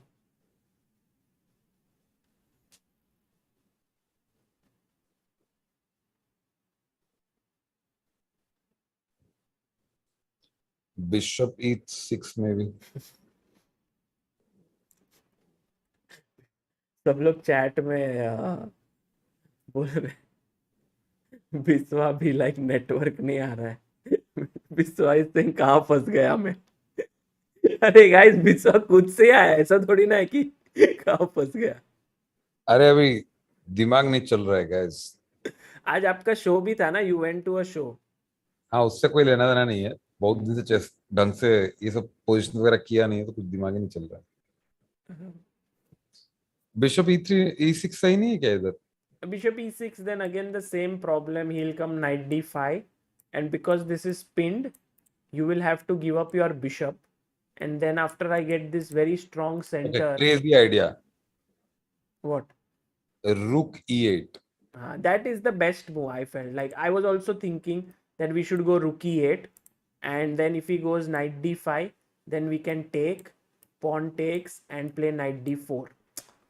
So this was what I thought was best, but he played rook D7. This is what he has played. Doesn't it Surya, block bishop? thank you so much for your super chat. Says love from Switzerland for your work. Thank you. Actually, it does block the bishop, but I think it's more to do with this immediate threat. कि ये problem है. And now if knight D8, knight D5, can you guess what Pragg wanted to do? So you see, this when you go rook e8 and he comes knight d5, you must take it because otherwise c7 hangs, जैसे यहाँ पे, and then there is a fork. But when you play rook d7, knight d5, now you are not obliged to take because c7 is defended. So now black can do something else here, which is Knight E7. here, this one. Yeah. But then free piece. Oh.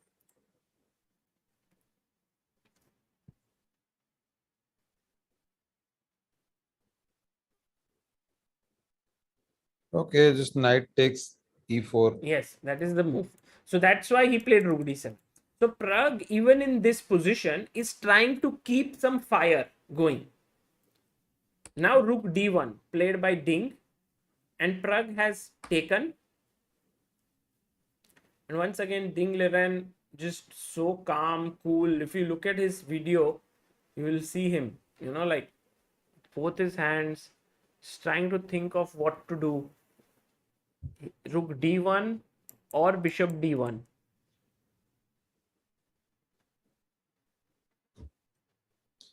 Okay, brother. I think I'm going to go sleep because मेरे दिमाग में कुछ आ नहीं रहा है अभी, तो कुछ समझ भी नहीं आ रहा है, और ये पोजीशन भी हाँ, it's काफी boring type, like there's not much action, like queen sack and all is not happening. Yeah, it's like when one person is playing for a draw, it's like True. क्या खेलोगे? Queen E6, sorry, Bishop E6. Oh, he goes bishop G.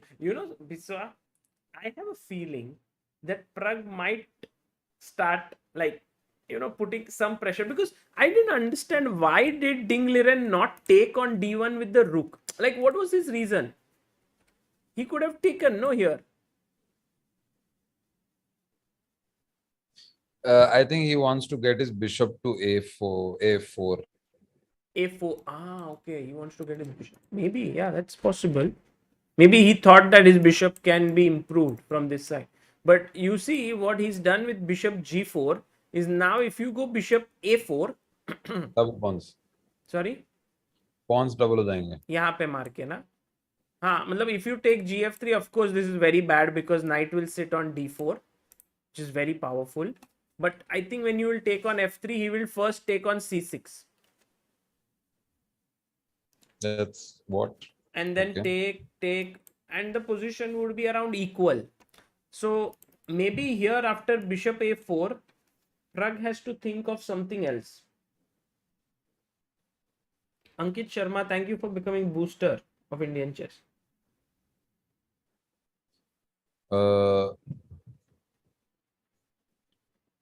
Just knight A5.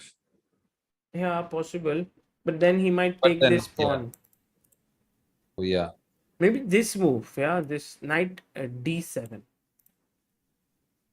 So that if he takes, even if he takes, This position is not so simple to play. Like I have the bishop pair, and my plan always is to take control of this weakness on d4. So maybe it's interesting. It's not like a dead draw or anything yet, but yeah, it might be like कुछ भी हो सकता है. Biswa, when will you start playing chess again? Like, is there some shows and all like major which are happening, and then or Yeah, do you plan to play some FIDE rating tournament 1 or 2 later? मन तो है पर ऐसा लंबा मतलब थोड़ा prep करके जाना पड़ेगा खेलने के लिए और वो टाइम ही नहीं मिलता है यार. It's like ugh, it's very irritating but because जब like when you want to play at your maximum ability. Correct, I agree. I have that same हाँ. feeling. Oh Oh, man, Biswa, your move has happened. I'm Ding crazy. Liren. Suddenly, when Biswa was going, Ding Liren was like, Biswa, look, wait, I'll play your move. Please don't go.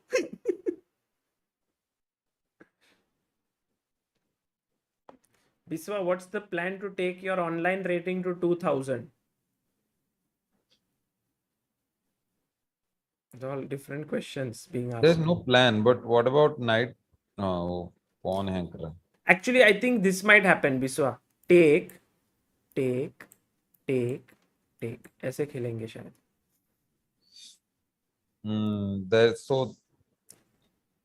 There's some imbalance here then, no? And now knight d7. So if I can get like knight c5, e6, d4, that is one thing. The other one is a5 and play rook b8 and put pressure on b2. मतलब ऐसे against Ding Liren to win such a position might be very tough. Like close to, I wouldn't say impossible. Nothing is impossible on the board, but very tough because the structure is very symmetrical. But then again, Pragg is trying his best to do what he can in the given position. Tomorrow is the last day, guys, of the finals. Is there no way to give up that e5 pawn and get something in return? How? You mean rook d8, perhaps? But rook d8, you are always walking into this pin. Once you walk into this pin, the knight is ready to jump. No, अगर हम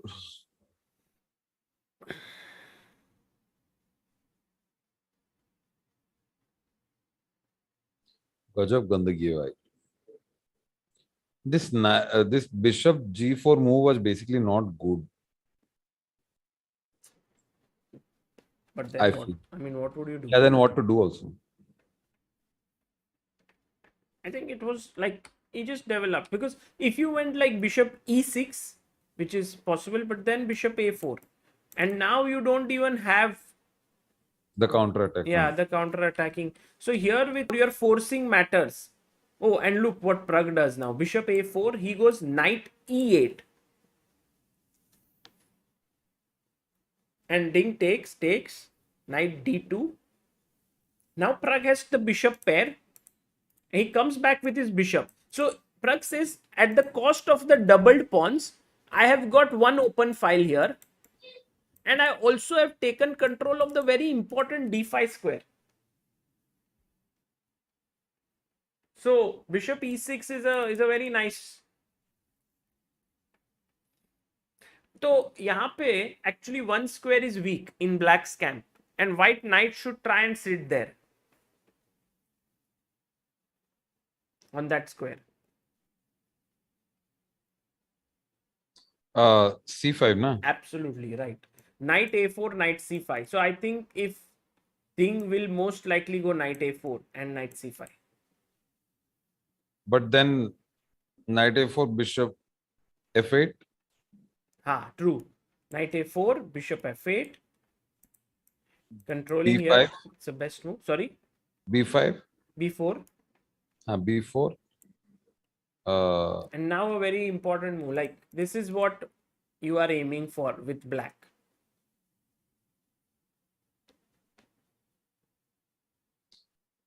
night d6 खेल दो. But या night d6 possible, but ये move देखो a5, तो ये रुक इधर बैठे बैठे एक्टिवेट हो गया, and I am hitting also b4 and also a3,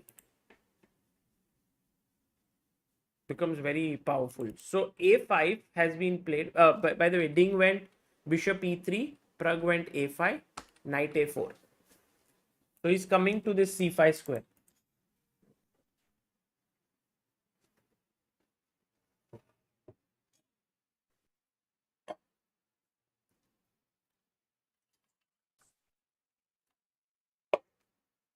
So he wants to come with his knight to c5.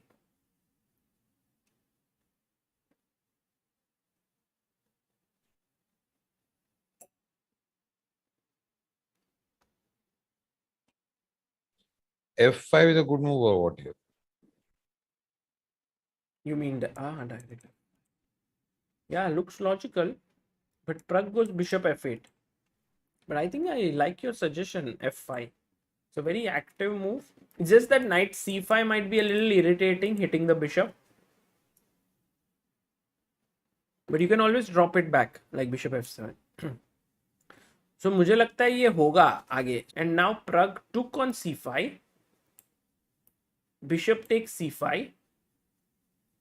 Knight d6. Yes, he's played that. Knight d6. Draw ही होगा ये. अच्छा. Because so many pieces are now exchanged, I am not like. But you know, Vishwa, in these rapid games, towards the end when there is less time, even these best players are making a lot of errors in end games. Rook b8. Rook b8 ko I think he'll go b4.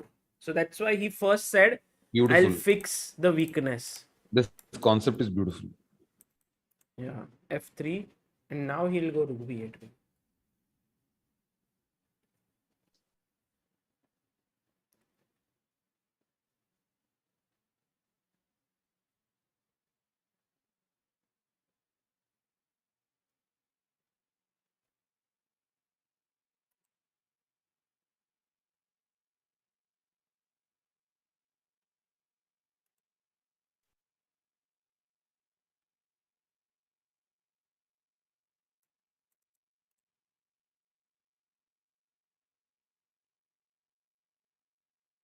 f3 has been played.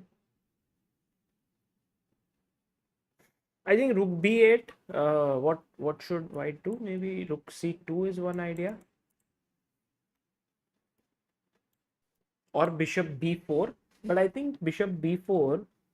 I was wondering if c5 is possible. If you take on c5, I'll take on b2. If you go back, bishop c3. Then after f6. Again, it's a kind of interesting position. c5 is hanging, na? When? Here, directly? No, if you go bishop c3. c4. ये वाला. Like c4. take, but then this pawn will fall. So maybe he will go f6. But by the way, Pragg has played a interesting move. He's gone knight b7. What is interesting to see is how Pragg, Biswa, I have seen this one thing which is very different in Pragg from all other players, is that he never gives up hope in minus positions and even in such positions. Like he's always trying to look for chances. And e5 खेलेगा अभी. He might go c5, or I was also thinking rook d8, get the rook on an open file. वो c5 खेल के भी कर सकता है ना. c5, bishop c3, but then this pawn is under pressure. But if you go rook d8, then he can't take because the knight will hang. Interesting how he's creating something out of this. Yeah, he first goes f6 pehle. So he's like putting. I think what Ding will do is he'll get his king in the center. So wo usse at least he gets his king in a good position.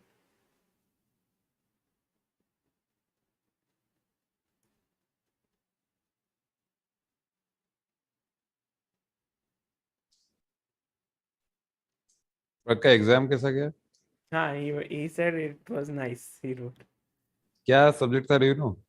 I think commerce he was giving, but which he's doing commerce में 11th, but which subject I'm not sure. See, this is what the c5 square is now. But again, that makes his bishop bad, no? Yeah, and also with knight a5, I don't know what is his plan. So, Knight b3, bishop b3. but that will be drawn. Opposite color bishops. I don't think Pragg will ever want to go with that, into that. On the other hand, if you take, then black is happy because this is a weakness, and also rook b5, there is pressure here. So you see, after knight a5, white is like king f2. You want to come here, I am happy to trade.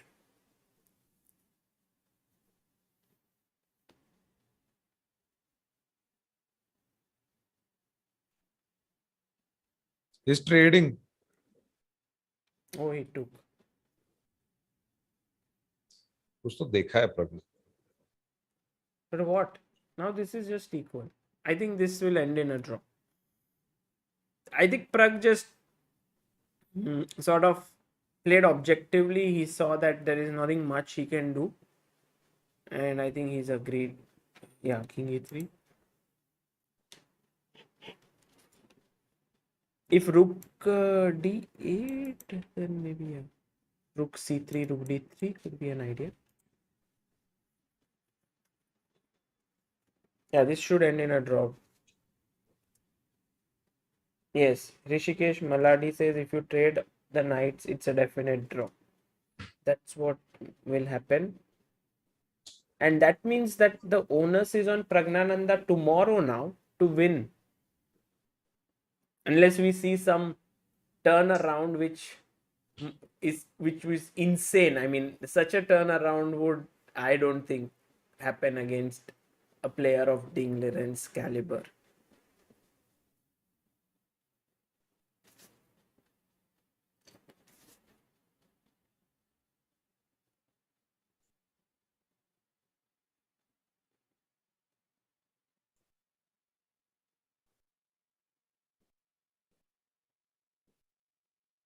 No, Shashank, it's the only match score which is important. The game points don't matter. Viswa, will you plan something like to visit Chess Olympiad? Chess Olympiad is happening in India. Yes, I'm coming. Oh, awesome. I'll see you there. Chess Olympiad is going to be very epic. So Biswa is going to be there. I think also Samay will be there. So many. I think so many people also would love to visit. Who is the player you are looking forward to, Biswa, to see? All India, all players. All the Indian players, yeah. Yeah, I've already met Vidit. So Vidit, you went to his house also. Yeah, so I met him. Right.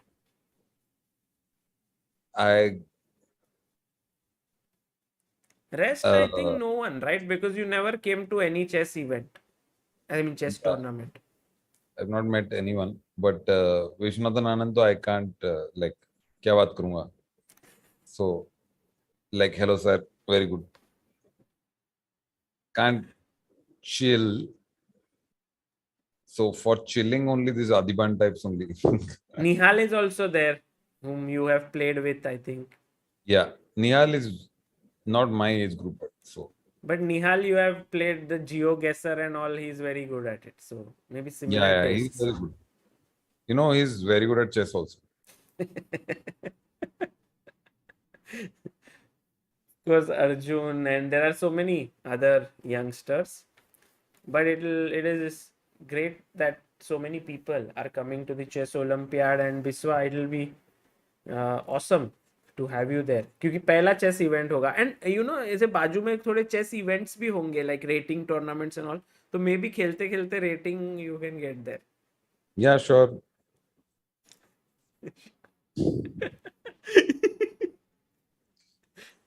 Okay, h3 bishop e6. Maybe Pragg is looking at g4 break. ठीक है, चलो खेलो g4 भाई. ये इनका अलग चल रहा है. Okay. What about rook b1? Rook b8. अच्छा. Or rook g8 with the idea of. Pragg कुछ तो कर रहा है. Very resilient. Who? Pragg? Pragg. Yeah. Also, Anish described it well. When you are young, you never really give up. Like you never have this feeling ki, oh, now it's gone and I can't win again. It's like always you feel this optimism, and that showed actually even yesterday in his match with Anish. Like he was almost mated, and then he went on to create winning chances in that game. ये रुक g7 रुक c2 या रुक b2 ऐसा कुछ था ना वहां पे. हाँ वही like that rook, that king side attack full. खेलो भाई. ओ 2 मिनट ही बचा है. 3. Are you also following, Biswa, all the other results of chess? Like, for example, Arjun won some events. Yeah, I'm aware. I saw some of his games there also. अच्छा. But इनका यही होता है, या तो live commentary देख लो तो समझ आ जाता है.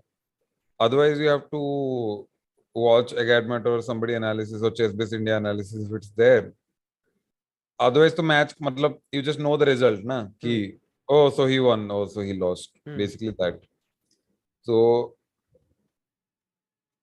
yeah, it's like a proper time investment to watch. Do you have this app on your phone called Follow Chess? Oh no, I don't have. Should I download? Yes. So I'll do Follow Chess is just for one purpose it is made, which is to watch chess events.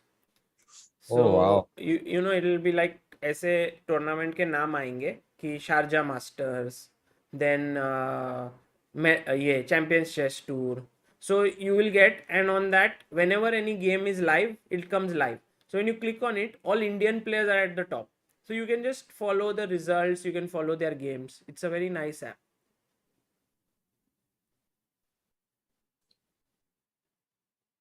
कर लो भाई exchange. I think.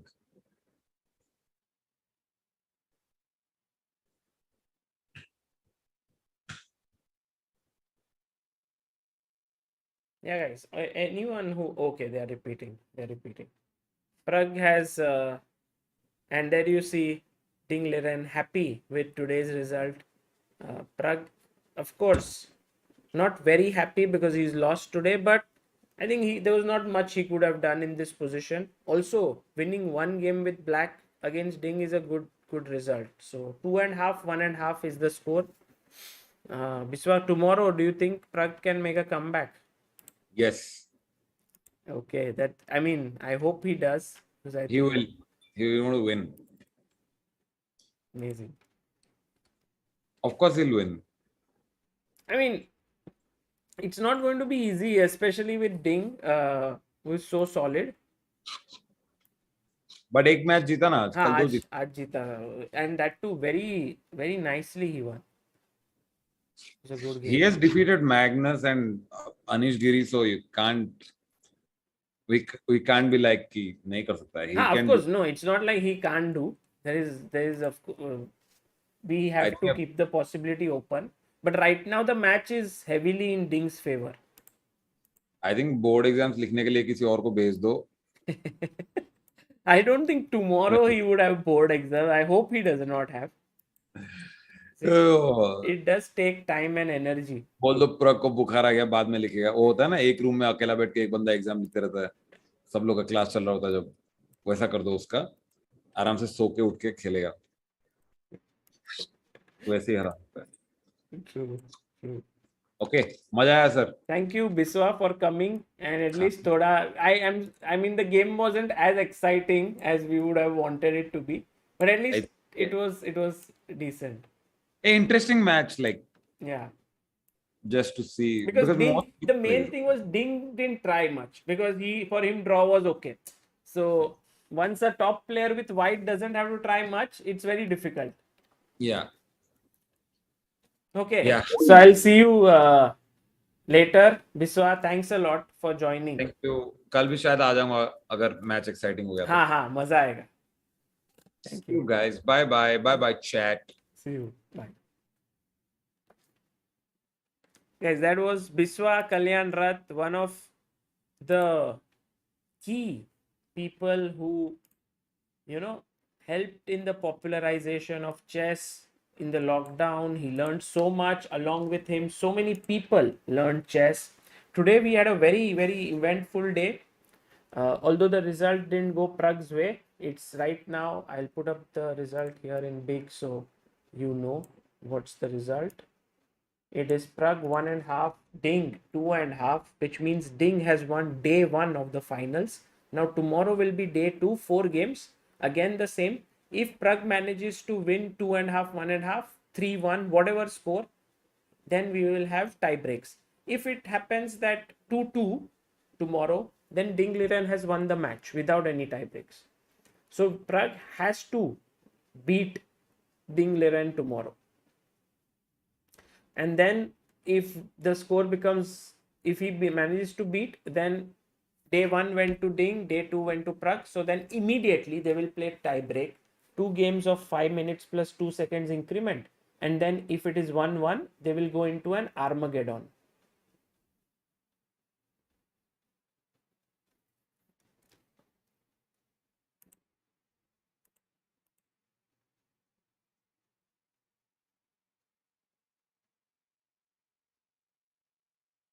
Yeah, Arka, you are right. The best Ding did was to trade queens very early to reduce half the chances. Absolutely.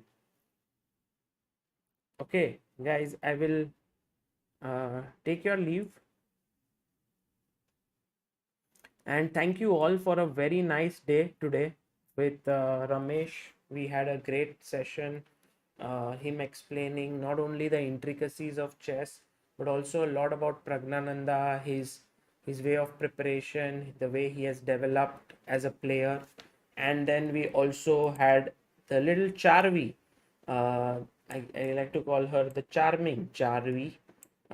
She's so confident, so smart. She's the current national under 8 and under 10 girls champion of India. And she was there analyzing with us, having good time. Finally, it was 12:15, I think something like that in the night, or maybe it was even more. And then we bid her goodbye. But before that, so many of you sent in super chats for her, for supporting her, and I will just check out whatever the amount is, and I wouldn't cut the YouTube amount. So whatever you have sent in, that full amount, let's say it comes to $400, then that full amount will be used to send her chess material, which will help her to become better. So I'll write to her, ask her to choose stuff from the Chess Base India shop, and then we will send it to her.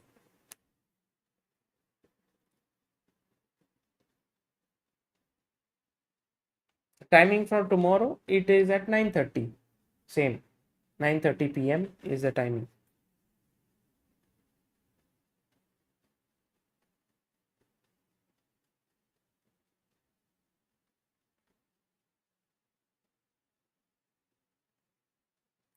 Varun Nagpal says, great going, Pragnananda. Hope he comes back and wins tomorrow. Nice to know about Charvi. Good to hear from you. Great work, Sagar, as always. Thank you for popularizing chess. Okay. Thank you so much, all of you. Same format, Anand Narayanan. It's the same one. 4 games, 15 plus 10. If Pragg wins 2.5 or more than 2.5. Otherwise, Ding Liren is the champion. And if he wins, then tie break. Sarvesh Bandhavkar says, how can I attend Chess Olympiad? As Bharat Singh came on the stream today and mentioned they are trying to create an app through which more people can come to Chennai and witness. So I think that would be a good way to watch it. Soon there will be some intimation of it, but not yet. We're not sure. Yeah, exactly. And guys, we have reached 9,08,750 subscribers. So we are very positively marching towards 9,10,000, and then step by step towards 1 million. The day we'll reach 1 million will be a very, very nice day. I think I'll definitely do something special for it. But for now, I think the joy is in the journey, like how we are enjoying each day with something or the other happening in the chess world. That's amazing because after this event, we have so many other things coming up.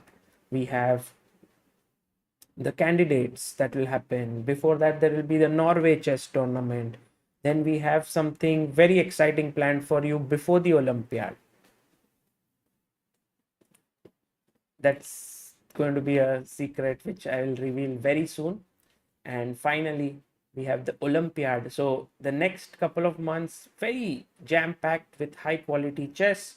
You all are going to have a wonderful time.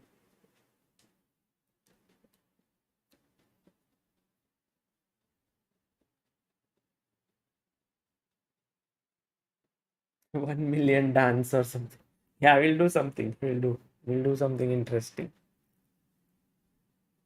हाँ अनीश गिरी से stand up कराएंगे. Oh, that's a nice idea. Nice idea. We can plan something like that. Okay, take care, guys. See you and see you all tomorrow. Once again, thanks a lot, everyone, for being here and supporting and enjoying chess. Bye bye.